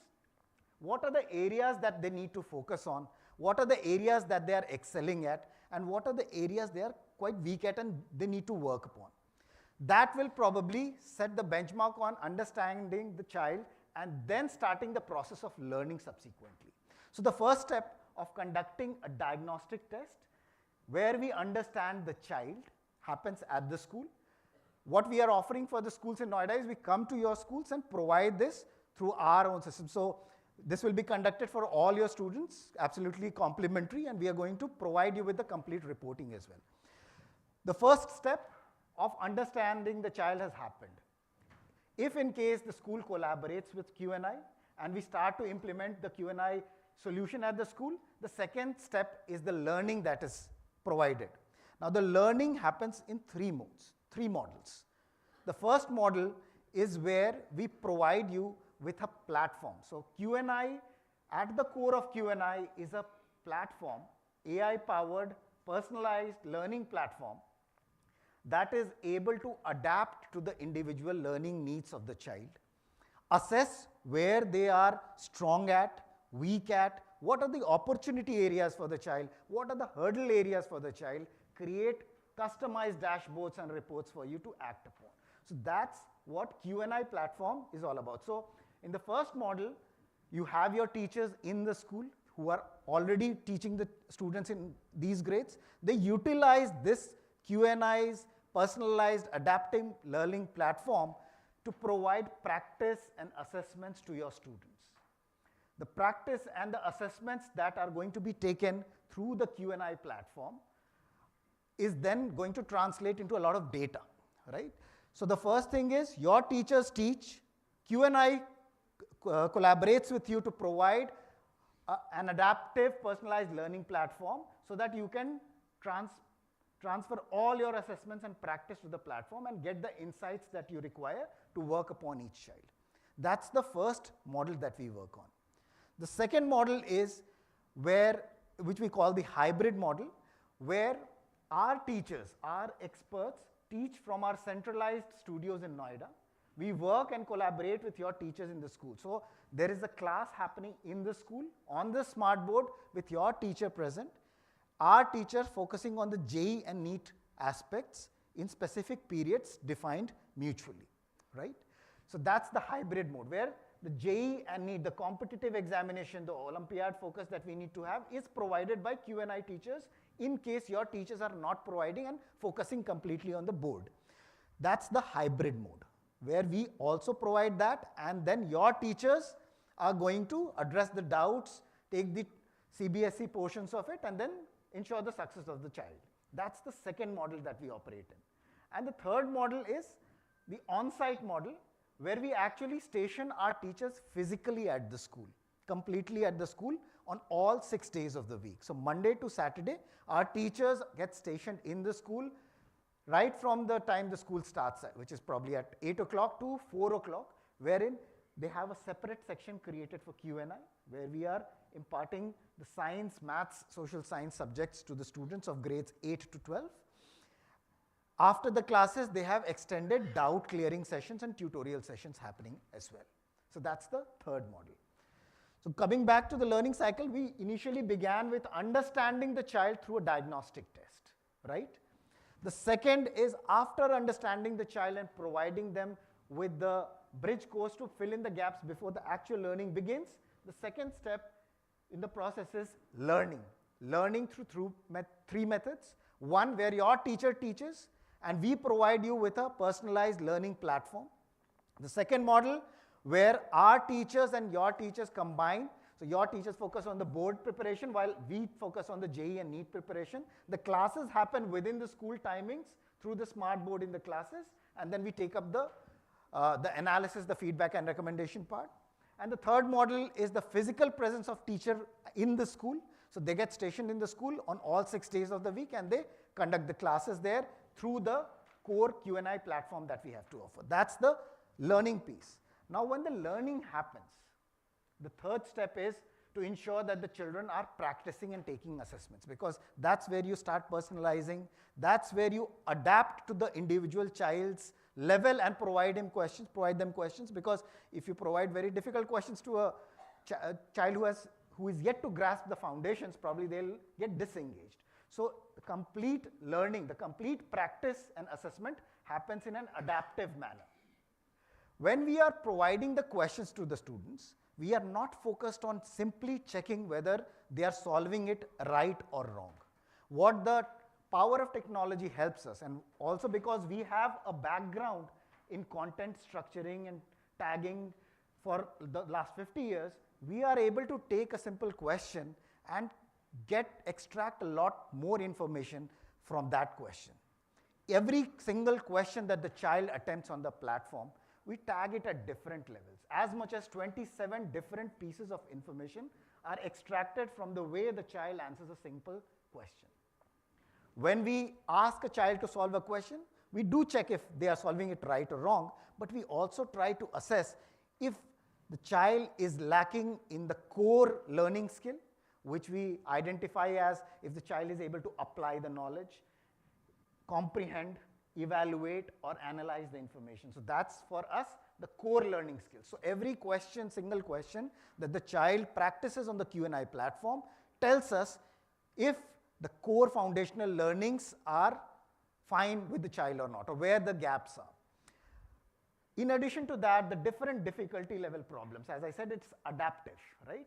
So there are multiple levels. Instead of typecasting a question just as a simple, medium, or a difficult, we categorize into 9 simple levels, 9 medium levels, and 9 difficult levels. So that is the kind of granularity that we achieve in the content that we are providing. So completely adaptive platform, the completely adaptive practice and assessment generates a lot of data. When we get a lot of data, it's very difficult to process normally, right? So we have created a lot of simplified reports, customized dashboards, which can be used by different stakeholders, including the teachers, the school administration, the parents, and the child themselves. So at different levels, we generate a lot of analytics presented to various stakeholders in a manner that's easily understandable to them. When we are talking about deep analytics, when we look at these online solutions or any digital solution as well, you conduct an assessment or a regular assessment, in fact. When we conduct a test, we are able to understand what the accuracy of the child is. But we are not able to predict how the child is going to go through the entire learning journey over the course of 1, 2, or 3 years, right? That predictability is based on perception and not data. But with the platform that we have built in, with the kind of data that we are generating through it, we are able to predict the path of the progress, or the progress path of the child over the course of their engagement easily through the data that we have captured. So that is the deep analytics that we are talking about. When we are generating a lot of analytics, we also recommend, we provide the right feedback, we also recommend a set of tasks that the child must undertake to improve on their proficiencies for different subjects, chapters, and topics. So the deep analytics essentially provides all the stakeholders involved in the child's learning journey to get the data that they need to provide the assistance required for the child's success. The 5th step, and probably one of the most important steps for us, is the live need-based tutorials. As I said, that through the analytics that we generate, we are able to understand what the strength, opportunity, weakness, and hurdle areas of every child is at a topic level. We just don't know that the child has failed in this exam, the child has failed in this particular topic exam. We also know what exactly are the gap areas that need to be plugged in. Basis the data that we have, we are able to invite students in these live need-based tutorial sessions. So these are not generic sessions where you have a class teacher teaching a particular topic. Based on the practice, based on the recommendations that come from the system, we invite the students specifically to cover the gap areas so that they can move the topics probably from an opportunity or a hurdle space to a strength space. So this is the 5th part of the learning cycle that we employ. These classes or these tutorial classes are conducted by our experts, again in a live environment. So the children are brought into a live class where the teacher knows individual child's performance, the gap areas, and is able to address and solve for them. So that completes the learning cycle for the child, and this is how the entire program is implemented. We begin with understanding through the diagnostic test, and that is something that we are offering to all the schools now. So we'll probably be connecting right during the networking break as well. And if you're interested, we'll be very glad to come over. We will be coming over with our own devices, with internet connectivity. So you don't have to worry about the infrastructural requirements. So we'll have our team visit your schools. We'll be able to conduct these diagnostic tests for your students there, provide you with the reports. Meanwhile, we'll also simultaneously work with you and see if there is a scope for collaboration to see if we can implement the learning and the other aspects of the complete solution there. The learning again happens in the 3 modes. One, where your teachers continue to teach, and Q&I comes and collaborates to provide that personalized learning platform along with the dashboards and the reports and the assistance that is required to understand how to use the data and how to use the platform better. That's the first model. Second model, where we both collaborate. You look into the CBSE aspect, we look into the competitive examination preparation aspect, and then we work together in the same fashion. And the third is where our teachers are physically present in the school and provide the instruction through the Q&I platform that we have developed. That is the complete learning cycle that we have. Now again, this is a generic solution that we have, but every school will have their own individual needs, right? So when we take time, so right in the networking break and even subsequently, we would be very grateful if you could provide some time in the coming week for us to come over, talk to you about your school, the individual challenges, or what exactly you are looking at. We talk to you or showcase how we are accomplishing what we are talking about over here, show you some sample reports, show you how we are actually bringing in that change or improvement on performance of the students in the different schools that we are working with, and then see if there is a collaboration area that we can work together in the upcoming academic session. This is the Q&I solution. Now, as I said, we have been building the solution for the last 4 or 5 years. We have been into the market in the last 1 academic year. So we have the presence in around 50 schools. Around 5,000 students have onboarded the platform and used the platform in the last academic year. Out of the students who appeared in the JEE main examination this year, for us the success rate, and by success rate I mean the number of students scoring 90 percentile and above, is 15%, as opposed to the national average of 4%. So that is the kind of success that we have generated in the limited time that we have had. The highest JEE main percentile for us was 99.83 percentile. It came from one of the government school students. So that's the kind of results that we have so far. We have more success stories on how we are implementing it in this year that we would be glad to come and talk to you about as well. The objective for us, or the mission for us over the next 1 or 2 years, or probably this academic year, is to reach out to around 2,000 schools across the country. So we are going to different cities. So Noida happens to be the 17th city that we are visiting in. Each city we talked about 50 school leaders, and we try to engage with them and collaborate with them. So approximately 900 schools we have already covered so far. And we are trying to reach over to those students across grades 8 to 12. So approximately 2 lakh students is what we are trying to reach out to, talk to them about our program, talk to them about how Q&I differentiates itself from the regular programs that are already on offer. We are trying to work with the schools because school is where the real education is happening, and that's where we need to sync up and collaborate on. So this is the success that we have achieved and what we intend to do over the next 1 year. As a next step after this presentation, we would be very eager and very grateful if you provide us time to provide our team some time over the course of the next 1 week or 2 weeks to come to your school, showcase our product offerings, walk you through the entire Q&I platform that we have developed so that you can see for yourself how things are being implemented in action and not just through the words that we are talking about. We would be coming over with some sample reports, the success stories of different schools, and also listening to what exactly is the need from the school, right? So next 1 week, we are based out of Noida itself, so that's not a problem for us in visiting. So we are locally based. So any day in the coming week, we'll be glad to come over to your school. My team will be glad to come over to your school. And before we wrap up, I would probably also invite my team members so that you can put a face to their names as well. So Sunit, please come over. Anune, Sneha, and Vasudha, can you come over?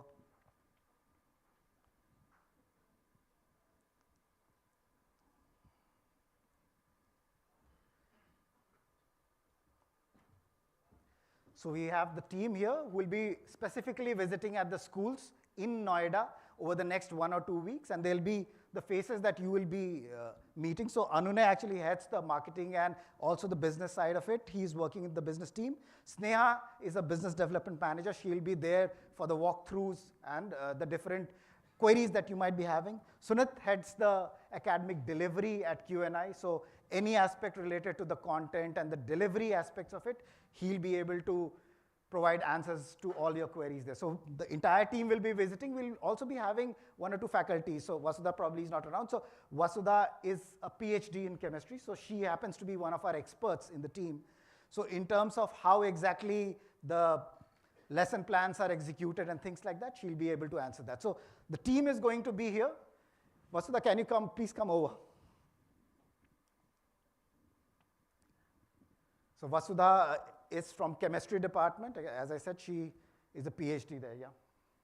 So all the 4 team members are going to present in the city. Next week, any day that you want to, they'll be coming over and talking to you about the program. When we break for the networking break, they will reach out to you individually as well so that we can get some time from you. And if you have any queries, please do feel free to talk to any of us present here. Thank you. For now, we wrap up with the presentation, but I'll now open the forum for any queries, questions that you may have. Thank you. Any questions, queries that you may have related to the program that we have?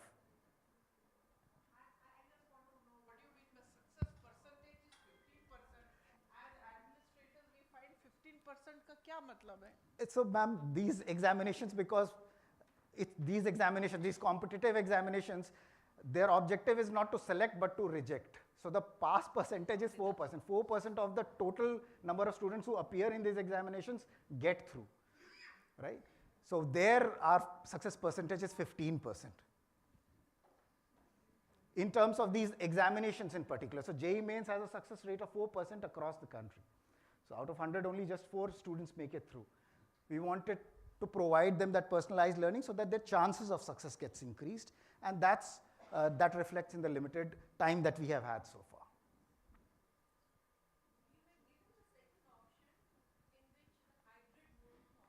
So how many days it will be there? So hybrid model, during the course of the class, so we have periods defined. Every day there will be physics, chemistry, maths if you're opting for a JEE program, physics, chemistry, bio if you're opting for a NEET program, and for foundation, maths, science and social science, 1 period each. So on all 5 days, we'll be having these classes in the school. The doubt sessions or the need-based tutorials that I'm talking about, these will be conducted after the school because these are need-based, so you don't require all the students in one place. So these are conducted outside the class hours. So on all 5 days, the classes would happen. Right. So for tutorial, if you're talking about, is there any size, group size in that? How many children will be there, or it depends upon the need only, if 3 are there or 4 are there, so you're... If there are just 3 students, we do for 3 students also. Okay. But in general, we have 30 to 35 students for these need-based tutorial sessions, and these sessions happen in 2-teacher model. So you have one teacher on the smart board during the course of the class teaching, and the other teacher sitting on the chat to engage with the students on their individual doubts that may come up. Right. So we are trying to solve for both. Right. And my one question is there for first program in which you will be providing the assessment, the platform only. What is the success rate in this kind of program? So platform we do not count completely. Wherever we are talking about the success percentage, we are talking about the places where we have engagement through hybrid or on-site, because platform is where students come in and take the platform. For this particular year, we are beginning to collaborate with the school. Last year, the platform was taken by individual students within these schools. So we do not take that into account so far.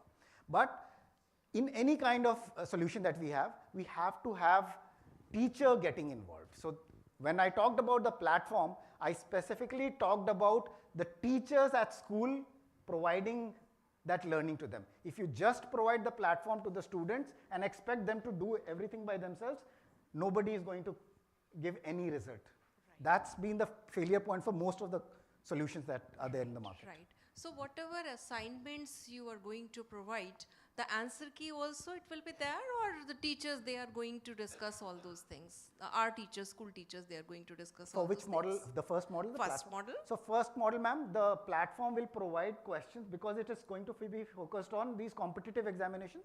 So the questions are MCQ based. Right after the child completes a 30-minute assessment or a 60-minute assessment and submit it, the entire detailed solution is available to the students then and there itself. Thank you so much. Good evening, Mr. Chandra. This is Principal Army Public School, Noida. I have a question. So at the +2 level, the the coaching that you are providing, I notice, is only for JEE and NEET. However, there's a sizable population of students who are taking the CLAT exam these days, right? If I go by statistics, then after JEE and NEET at the post-schooling level, CLAT is one of the most sought after. And then, of course, there's CUET. Right. So just wanted to know that is there anything that Q&I is thinking at the level of CLAT and CUET? Because you see, for JEE and NEET, there are many players in the market. And when I was a student, like I have done 50 spins around the sun already. So when I was a student, I remember in my days also there were brilliant tutorials and YG files or something which was there. So now my question is that, I mean, are we, you know, I mean, simply, my question is simply on your business model. Like you are venturing into a territory which is already thickly populated, densely populated. People are spoiled for choices. So are you thinking of anything in those lines? Because, you know, just now in the panel discussion, there was this increasing emphasis on multidisciplinary approach, personalized learning, and how every child is not looking at engineering or medicine as the mecca of one's professional, reaching one's professional sort of sky, basically. Absolutely. So my question is on that. Thank you. Yes, we are working on that. We are working on both CLAT and CUET as well. Why we started with JEE and NEET is because the theme that we had. So it was probably the lowest hanging fruit for us because we all come from that background. So it was the easiest for us. Now, we could have, if we already have the content developed for CUET and CLAT as well. But as I said, for us, the bread and butter has been the way you structure your content and not just developing that content. So a lot of time is then spent after creating those questions on the structuring of it, because we have to extract a lot of information. And that process will take some time. So not for this academic year, but for the next academic year, we'll be ready with CUET solution as well, and also for CLAT. That's something that is work in progress. In fact, we also have some strategic partnerships with leading publishers, one of the leading publishers, and we are trying to see if we can work out some languages as well. So when we have languages in place, the CUET becomes complete. So not just developing the content ourselves, we are also working on these strategic partnerships with other players. So that's something that we do. The other thing on JEE and NEET being a very populated space, we understand that. But the kind of challenge that we are trying to solve probably is not something that is at the prime focus level of the players that are offering that. And that's why we do not want to straight away go to the end consumer who probably does not know that. We are talking, engaging with the school leaders like you to understand what is required, explain what we are offering, and see if we can work in together to create those small steps to ultimately bring back the glory back to the school. We together work up, you provide what you're best at, and we are able to plug in the limitations or the gaps that are there, and then we come up with a good solution. We are not preparing for today. We are planning for 5 years down the line. Can I please ask you Yes, ma'am. Congratulations, this is a great portal. As a head of the school, I think I'm challenged on two things. One, I want to understand what is your criteria of taking children in your program? Because what we struggle with, and there was a very interesting question by one of the school leaders here where she felt that the child was not made for engineering, but the parent desperately wanted the child to do engineering. So we have a lot of parents there who want this, but they don't know what the child is made of. Right. So if you've taken such children into the program, and which I understand is a part of the business module there, that there are certain children where you offer scholarships for a reason, but then there are certain children that you take for business. Now, I feel that as a school leader, one, we are giving false hopes to the ones who will not make it. We know it, they will not make it, but they're there. What do you do with them? Where is the counseling coming from? And while the child is preparing for that journey, is there a counseling set up there to help the child understand why the child is not able to, go that far? Also, what I understand from the discourse is that everybody's talking about questions being there, solutions being given. What about the problems? If a child was not able to do 10 out of 25, who is guiding them on those problems? Because that is the challenge that most of the children come back to the schools with. Right. That we have not been able to, you know, and half of once the money is paid, I don't think parent has much to do with it. But then it is the child who struggles with the coaching centers. So could you please help me by understanding that part? So one of the things that you're talking about, we also do not focus on just solving the questions. And that's what I said when I said that we do have the content for other exams as well. But we need to extract a lot more than just understanding if the child has been able to solve the question or not. We need to understand the gaps and what needs to be plugged in.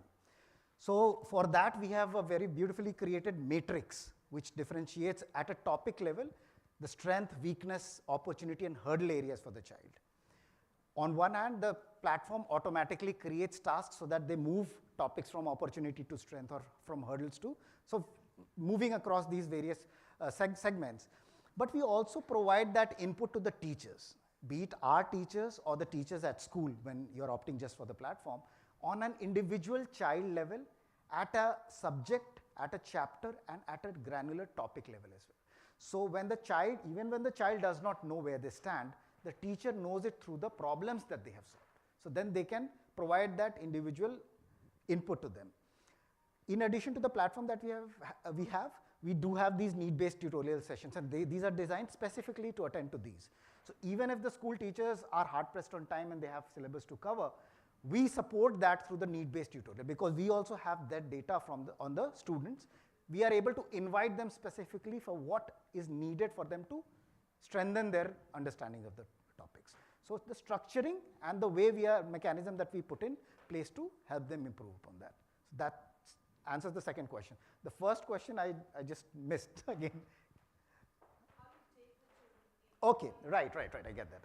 So again, so we have the diagnostic test, and as I said, this is a personalized learning platform. It caters to student at any level at any point in time.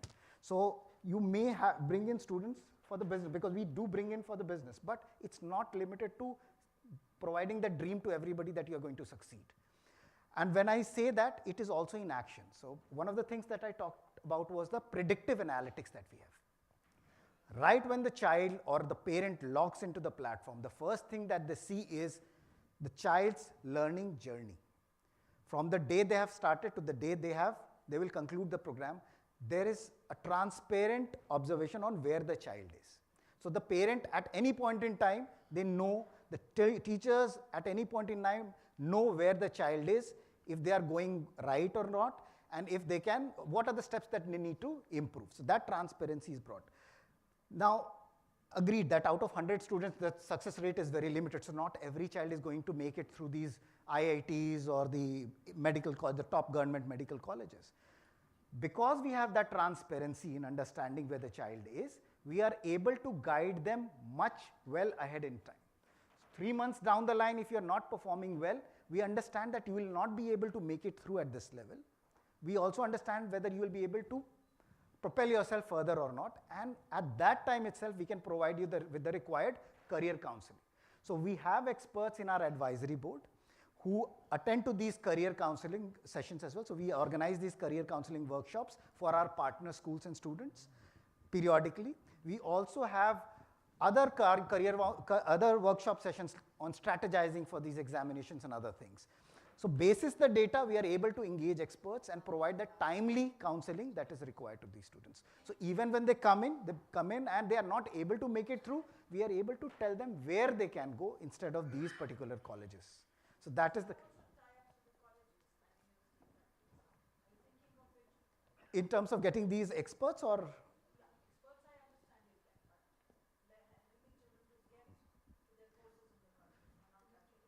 Subsequently, post the examinations, we do help them.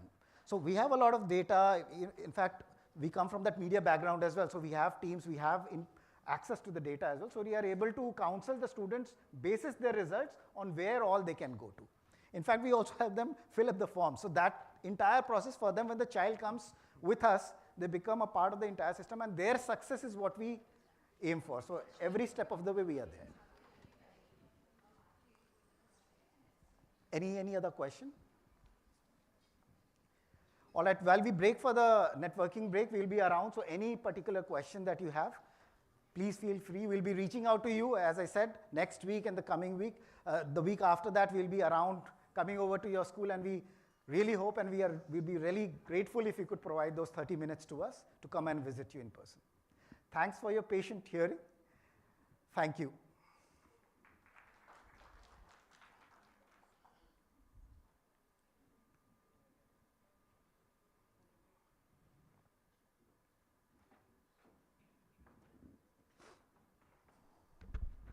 Thank you, Anurag.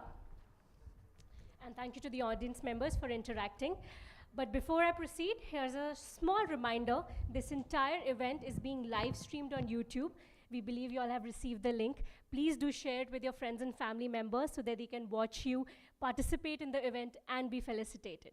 Thank you so much. And now, we have a short networking break.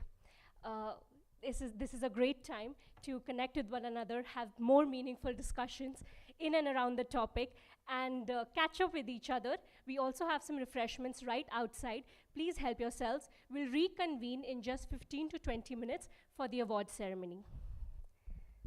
Thank you so much.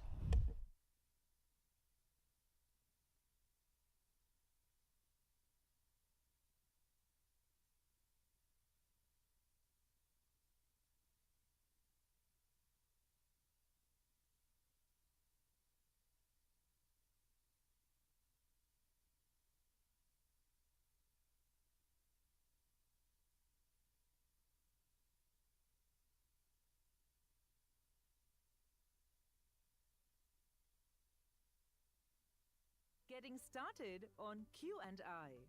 Preparing for competitive exams can be challenging, but we're here to change that forever. Introducing Q&I, the assessment-led learning platform that brings the fun back into learning and gives you the tools to perform at your level best in JEE and NEET. But what exactly does assessment-led learning mean, and how can you use it to your advantage? To find out, let's dive into our platform. To begin with, visit www.qanditoday.com and click on Login. If you haven't already registered on our website, you can do so by filling this form. Now enter your registered mobile number and click on Get OTP. And well, you know this part already, don't you? So let's skip ahead. Once you've fully logged in, you'll see this page. Simply select your level of subject-wise proficiency before clicking on Continue. That will bring you to a personalized assessment, a diagnostic test that shows you your current level of readiness for the final exam.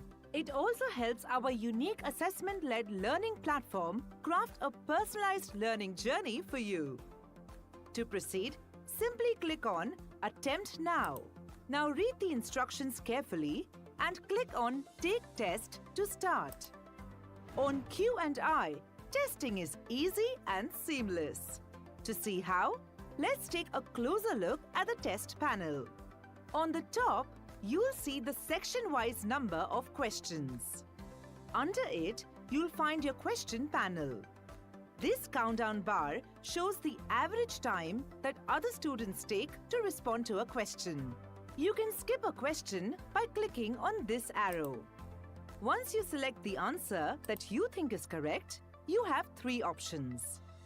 You can save your answer and move to the next question, save your answer and mark it for review, or simply mark it for review and come back later. These tools help you highlight those questions that you'd like to come back to. You'll be able to see which questions you've marked out in the summary panel. Over here, you can also see how much time you've got left to complete the test.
Requesting everyone to please be seated. We are starting.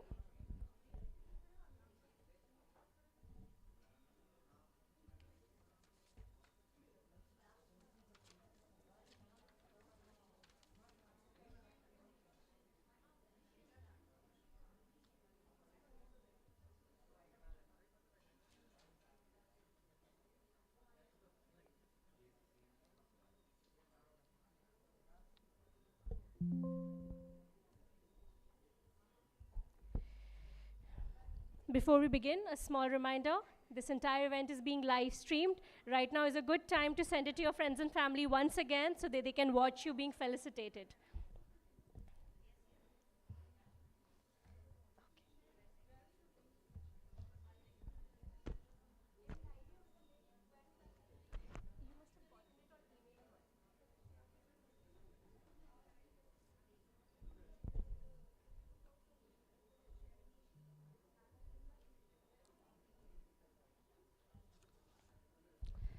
Team, please do a quick sweep. Is everybody inside?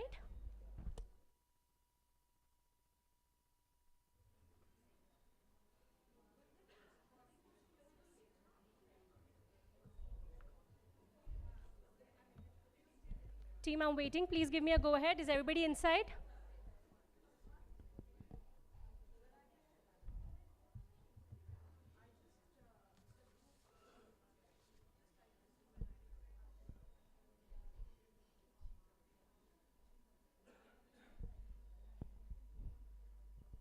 I can see a couple of principals outside. Please request everybody to join us.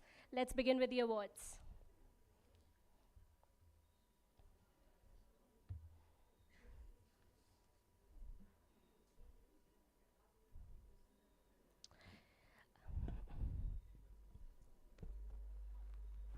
Also, I'm going to request everyone to kindly stay back and not leave before the awards because we want to do a group photograph and we do not want any one of you missing that. So please stay back just for a couple of minutes after the awards so that we can all capture this moment.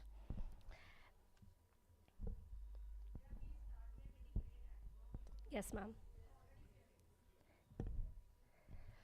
Welcome back, everyone. Our next segment is the awards segment, and we are thrilled to be felicitating school leaders like you all. Before I begin, it is my pleasure to be honoring each and every school leader that is present this evening. May I please invite the Q&I team to kindly join us on stage as we give away the awards to our school leaders. Team, please join us on the stage.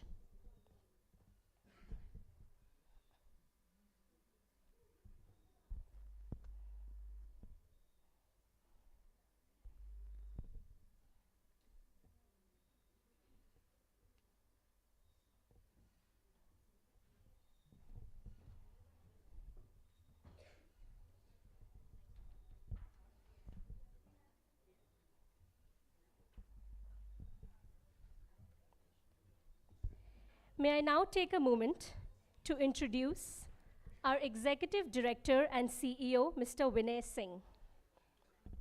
Mr. Vinay Singh is the Executive Director and CEO of Thomson Digital and Q&I. With over 30 years of distinguished experience, Mr. Singh has been a visionary leader in content communication technology, driving Thomson Digital's strategic growth across India, Mauritius, and the US. Under his leadership, the company has emerged as a key player in the global publishing industry, pioneering digital transformation and innovation. Mr. Singh's deep fascination with emerging technologies has fueled his commitment to driving innovation.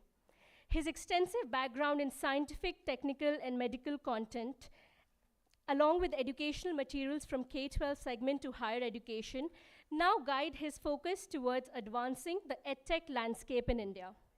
Leading Q&I, he leverages Thomson Digital's rich legacy to create transformative learning solutions that enhance student experiences nationwide. Please join me in welcoming Mr. Singh. Sir, may I request you to kindly do the honors.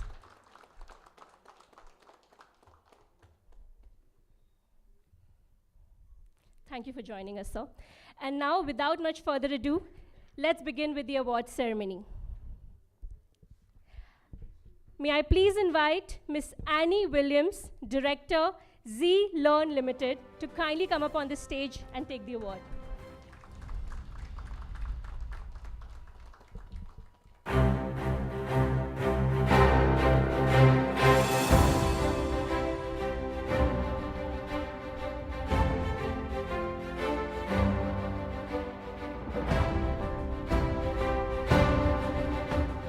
Please put your hands together for Ms. Avni Singh, Principal, Ramagya School.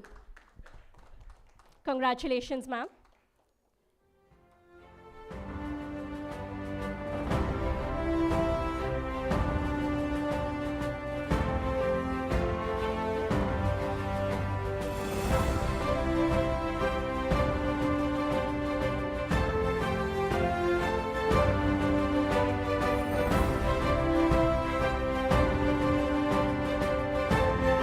May I now invite Dr. Priyanka Mehta, Director Principal, Sarvottam International School.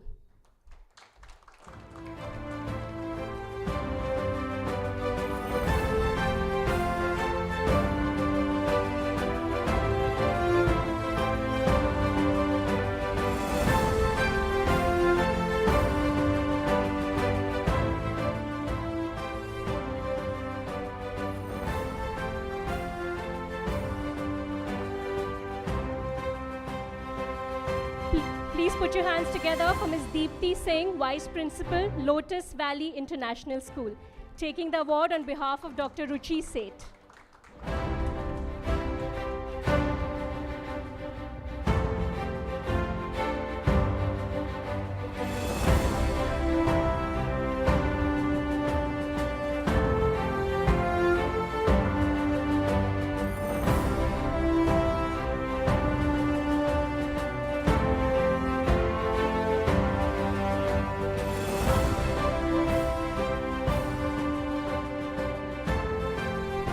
Please put your hands together for Ms. Manju Gaur, Director, Owner, Gaur's International School.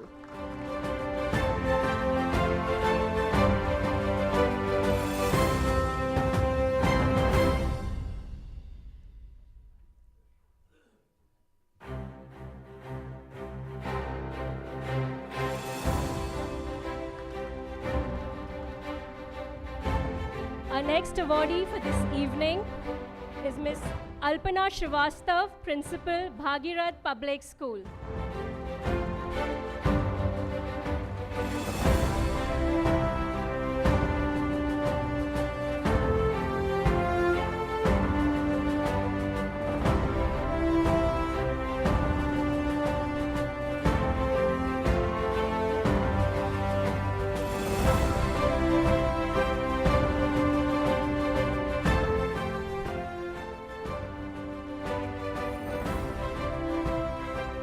Inviting our next awardee, Ms. Anjali Masi, Principal, St. George School.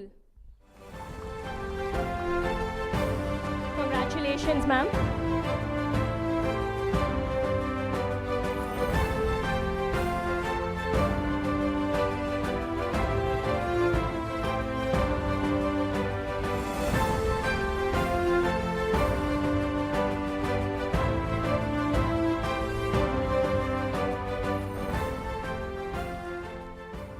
Please put your hands together for Ms. Anju Gaur, Director, JKG International School.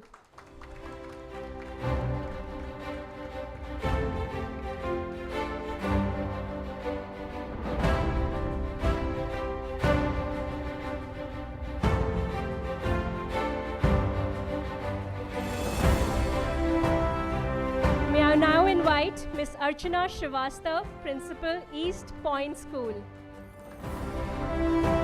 Don't let the applause stop.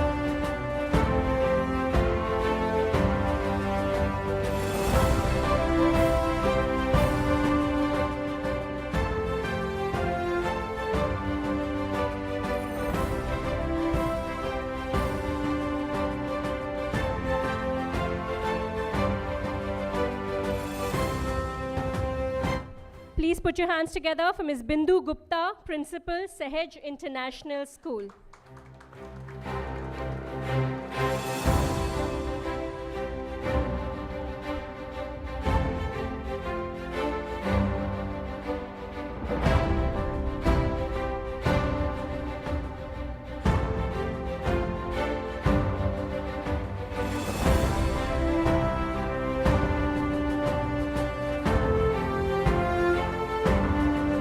next awardee is Ms. Bhuvana R., Principal, Noida International Public School.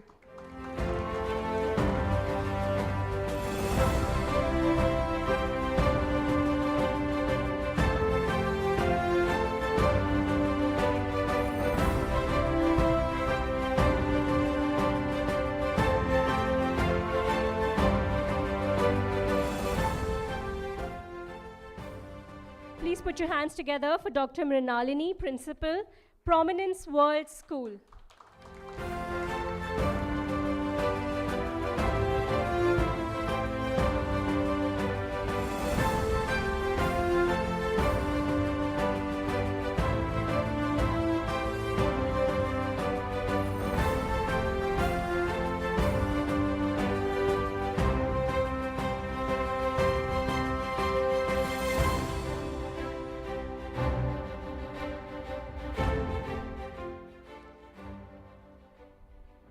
May I now invite Dr. Nandita Agarwal, Principal, Silver Shine School.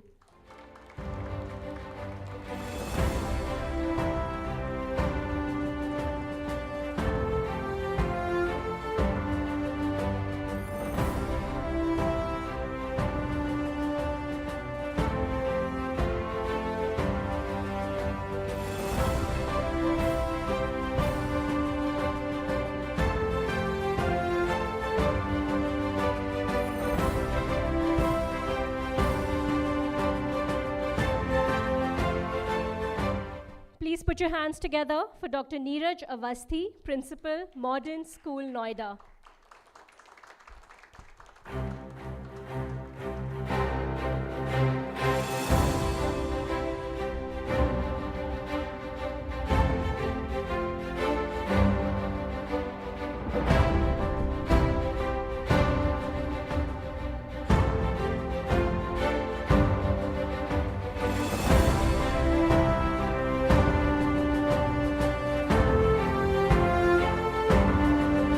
Congratulations are in order for Dr. Ritika Bhandari, Head of Department, Guru Hari Krishan Public School.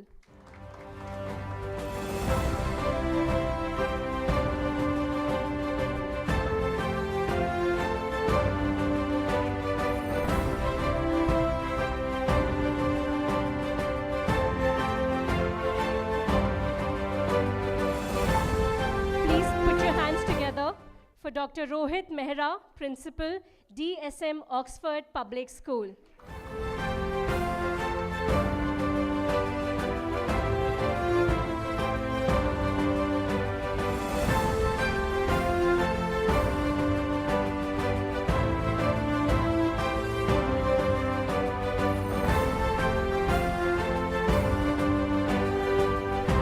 Here's to our next awardee, Dr. Sangeeta Arora, Principal, Kothari International School.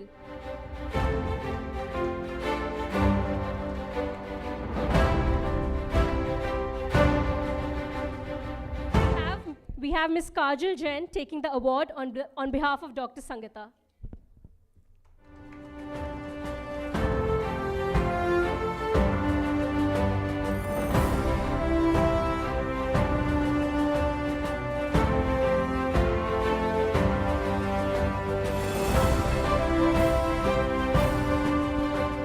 May I now invite Dr.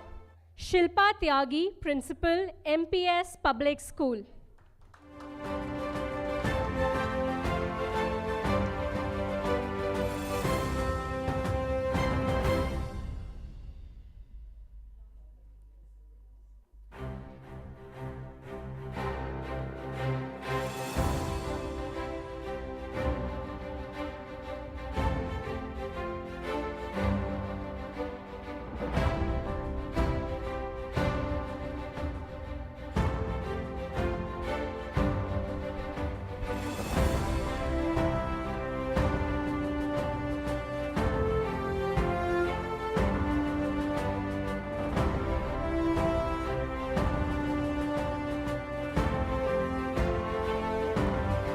Please put your hands together for Dr. Smita Mishra, Principal, Carl Huber School.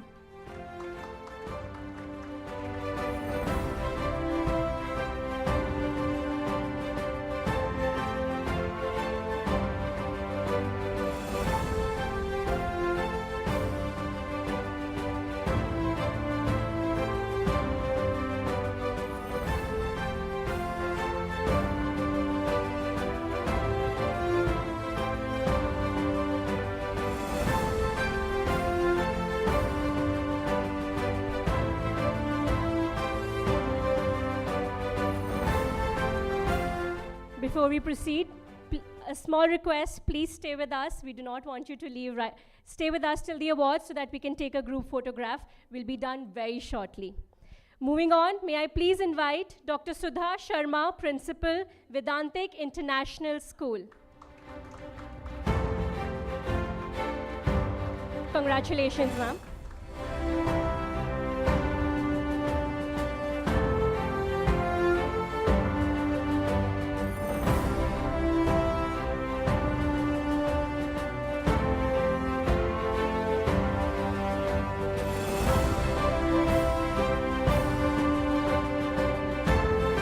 Please put your hands together for Ms. Gargi Ghosh Kansa Banik, Principal, Shri Donacharya Ramesh Chand Vidyavati Convent School.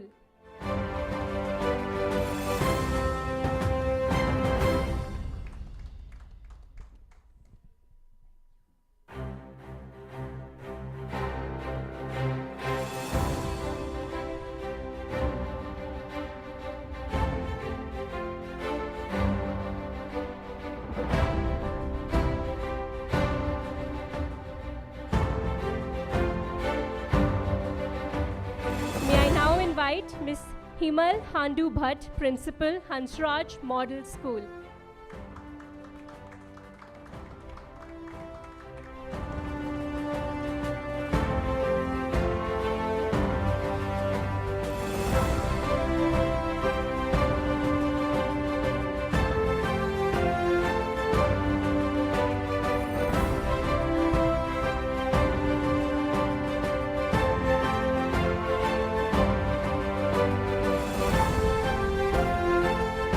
Awardee is Miss Indrani Neogi, Principal, Army Public School.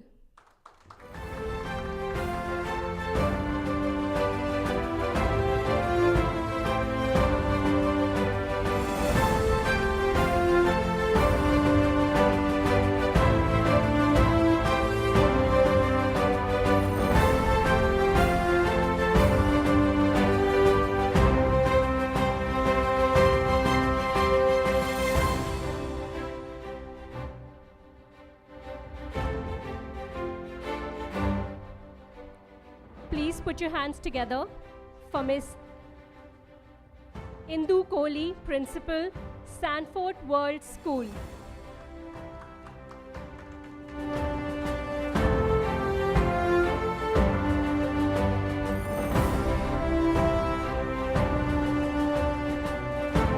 Miss Indu Kohli, Principal, Sanford World School. Please put your hands together.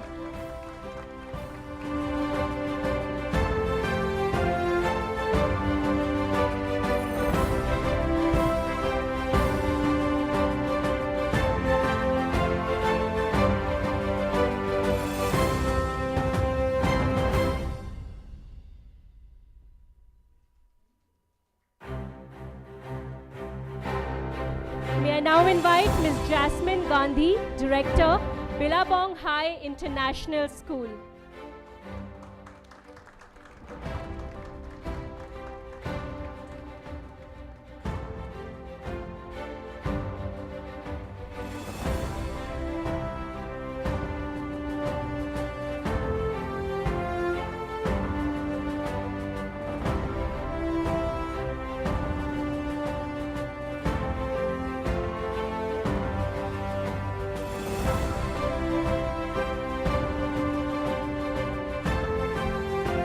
Our next awardee is Ms. Sharmila Chatterjee, Principal, Billabong High International School.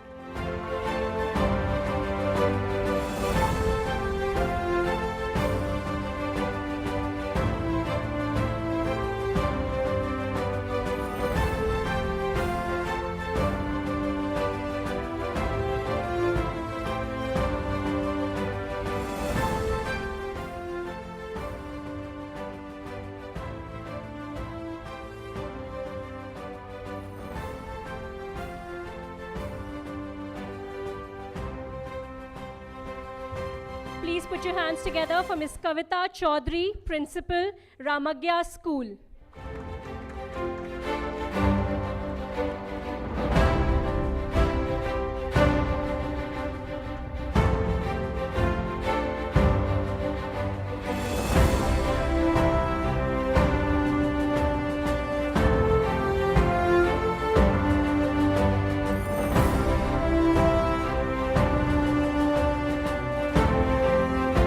Congratulations to our next awardee, Ms. Komal Dhingra, Principal, Sneh International School.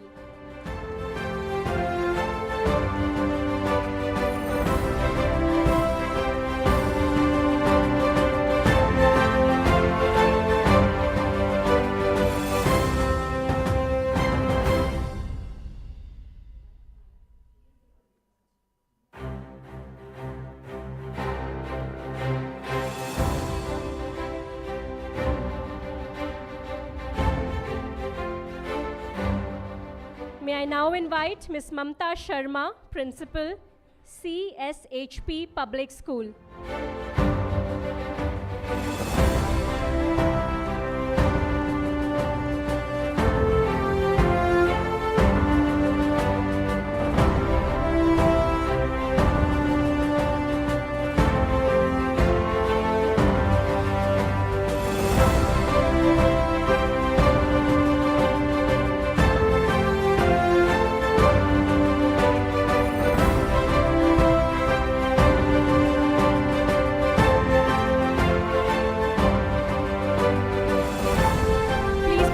Together for Ms. Manju Kaur Rena, Principal, Greater Noida World School.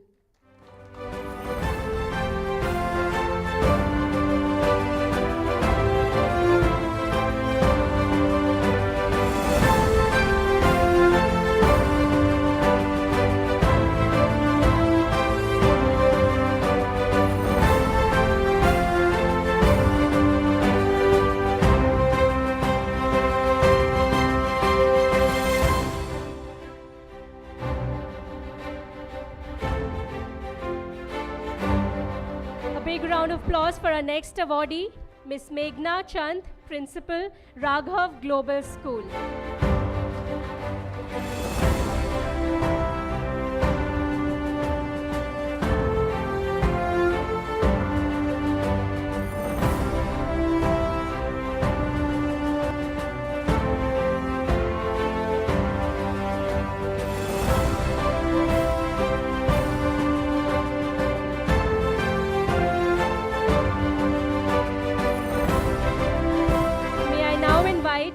Ms. Mohini Negi, Principal, Uttarakhand Public School.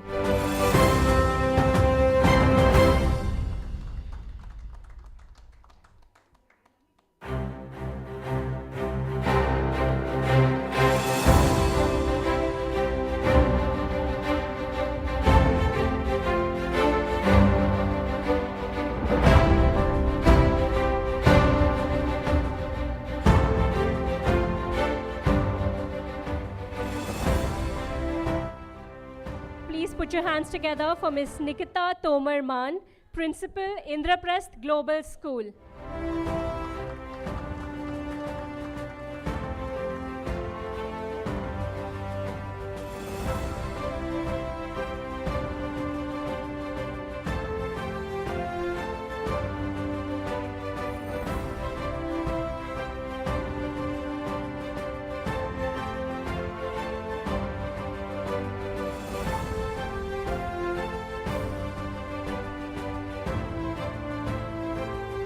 Here's to our next awardee, Ms. Rija Ninin, Principal, St. John's School.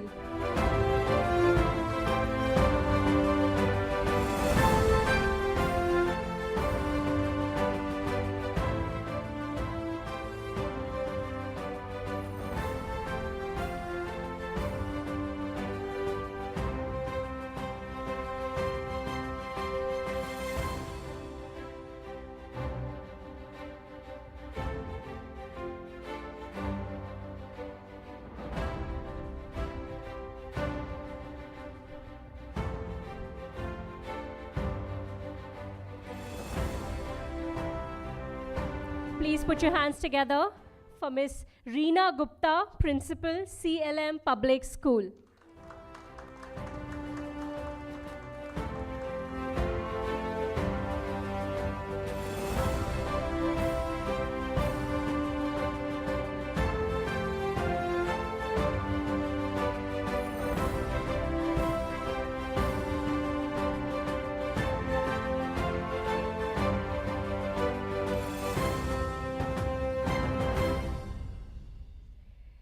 Honoring our next awardee, Ms. Renu Sharma, Assistant Director and School Principal, Indrapuram Public School.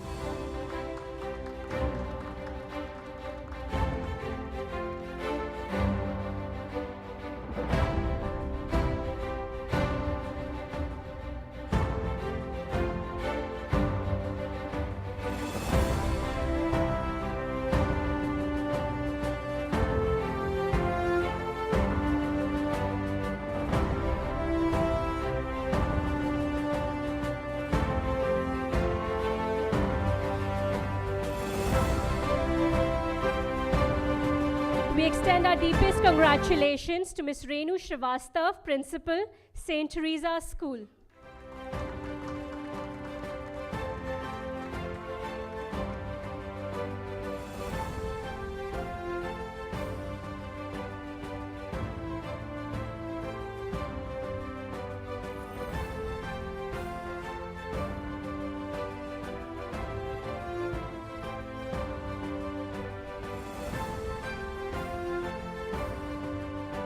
Please put your hands together for Ms. Ruchi Gupta, Principal, New Rainbow Public School.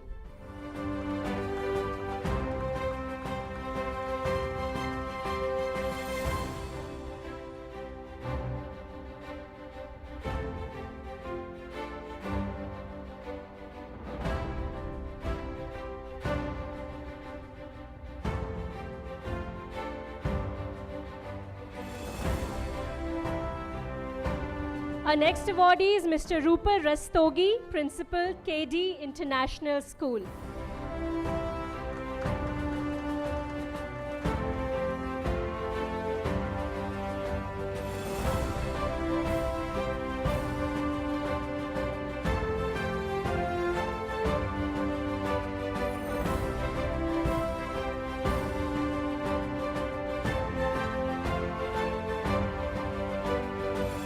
Congratulations to Ms. Shilpi Singh, Principal, Azad Public School.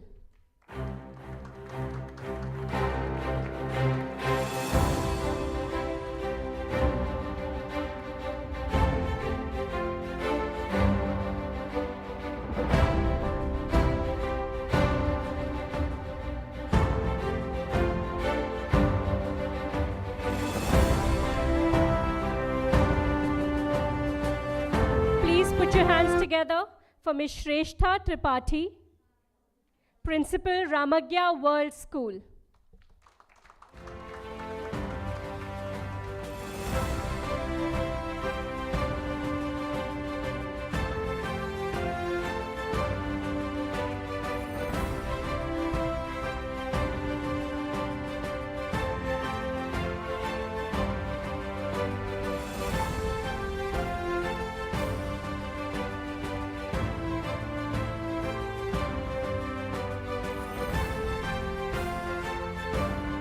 Our next awardee is Ms. Sonal Srivastav, Principal, Fortune World School.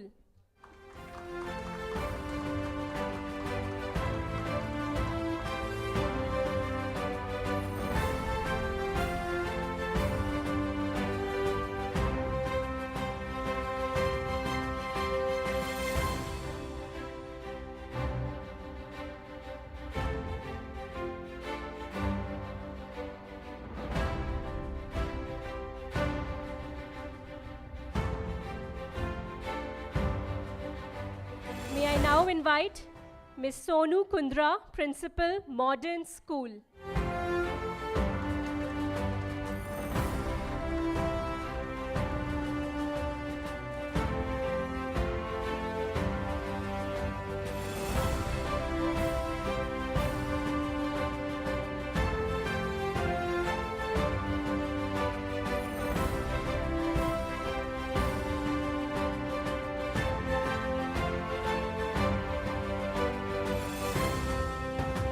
Please put your hands together for Ms. Sunita Dhawan, Principal, Sanskar World School.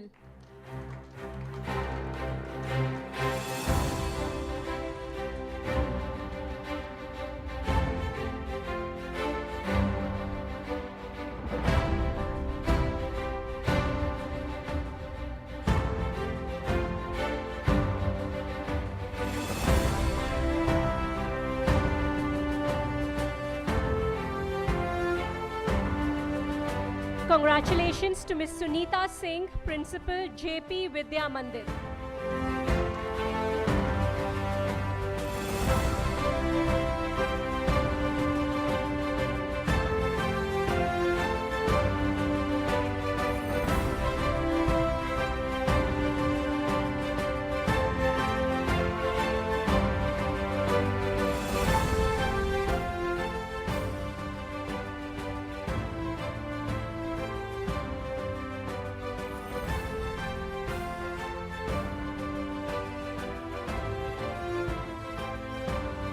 May I now invite Ms. Swapna Nair, Principal, Bal Bharti Public School.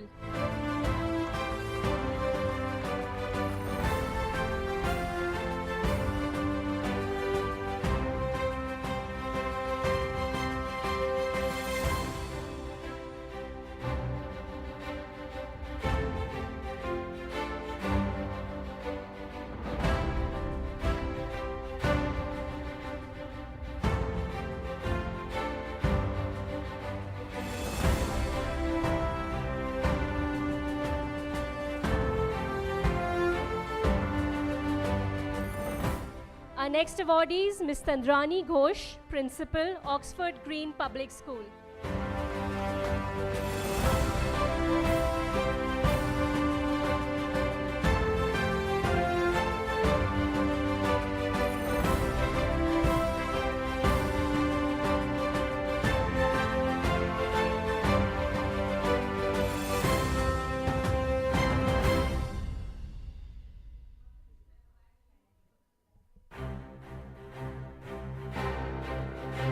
Please put your hands together for Mr. Varun Kumar from Delhi Public School, Ghaziabad.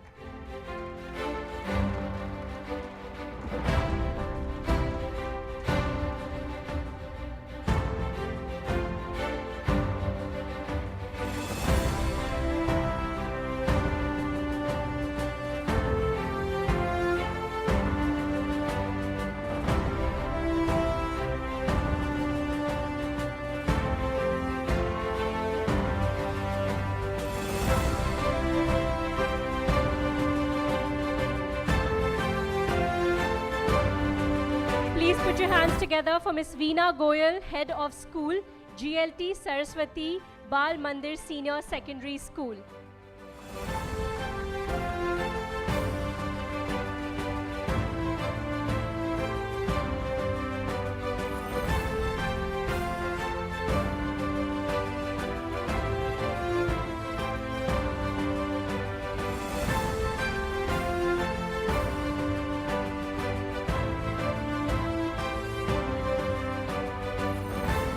May I now invite Ms. Reena Singh, Principal, Ramagya School.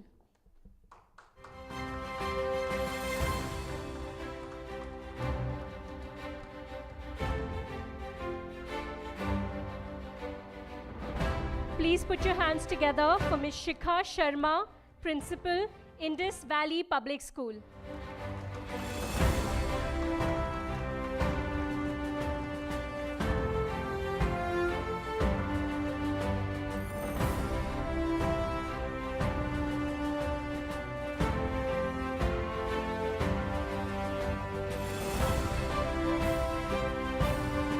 Congratulations to Dr. Garima Verma, Principal, Maples Academy.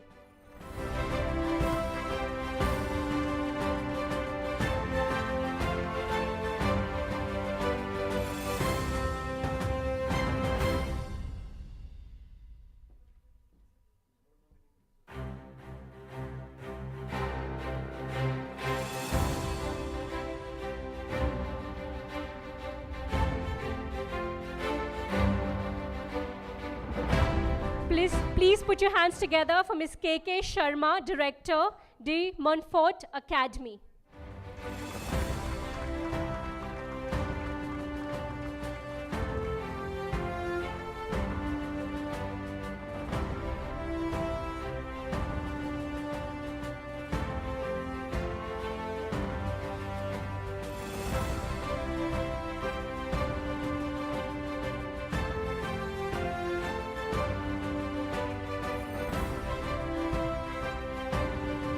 May I now invite Ms. Manisha Bhagi, Principal, the Class of 1 Global Online School.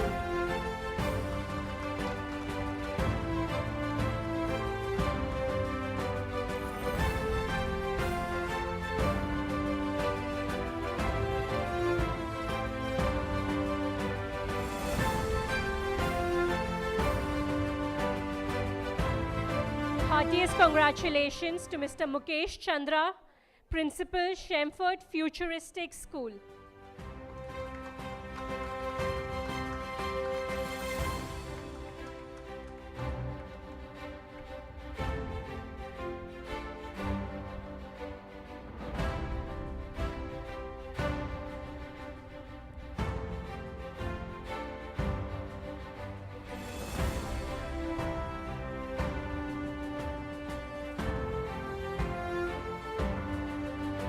Here's to our next awardee, Ms. Prachi Jain, Principal, Police Modern School.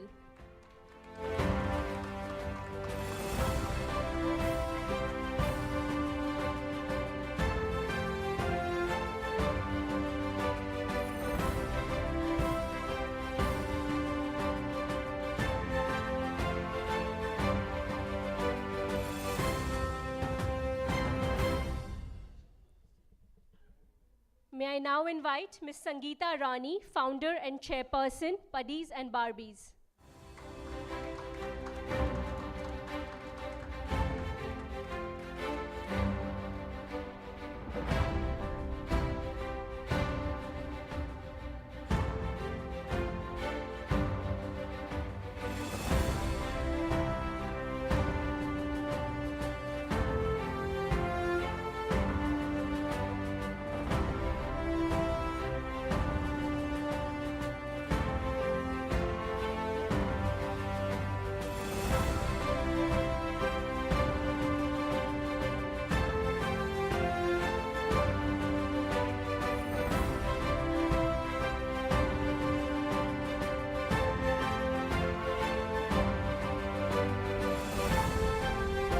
Now, please put your hands together for our last awardee for this evening. May I please invite Mr. Satish Sharma, Vice Principal, Ramjas School.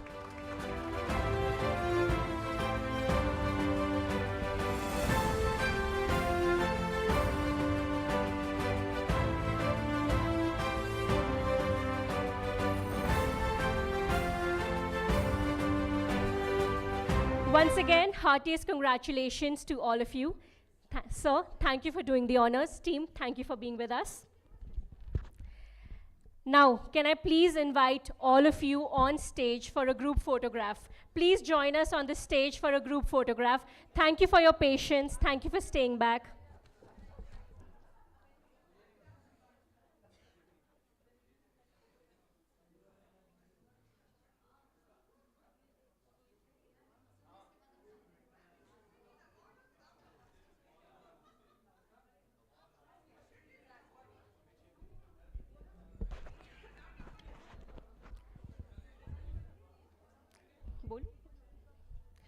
Please join us on stage for a group photograph.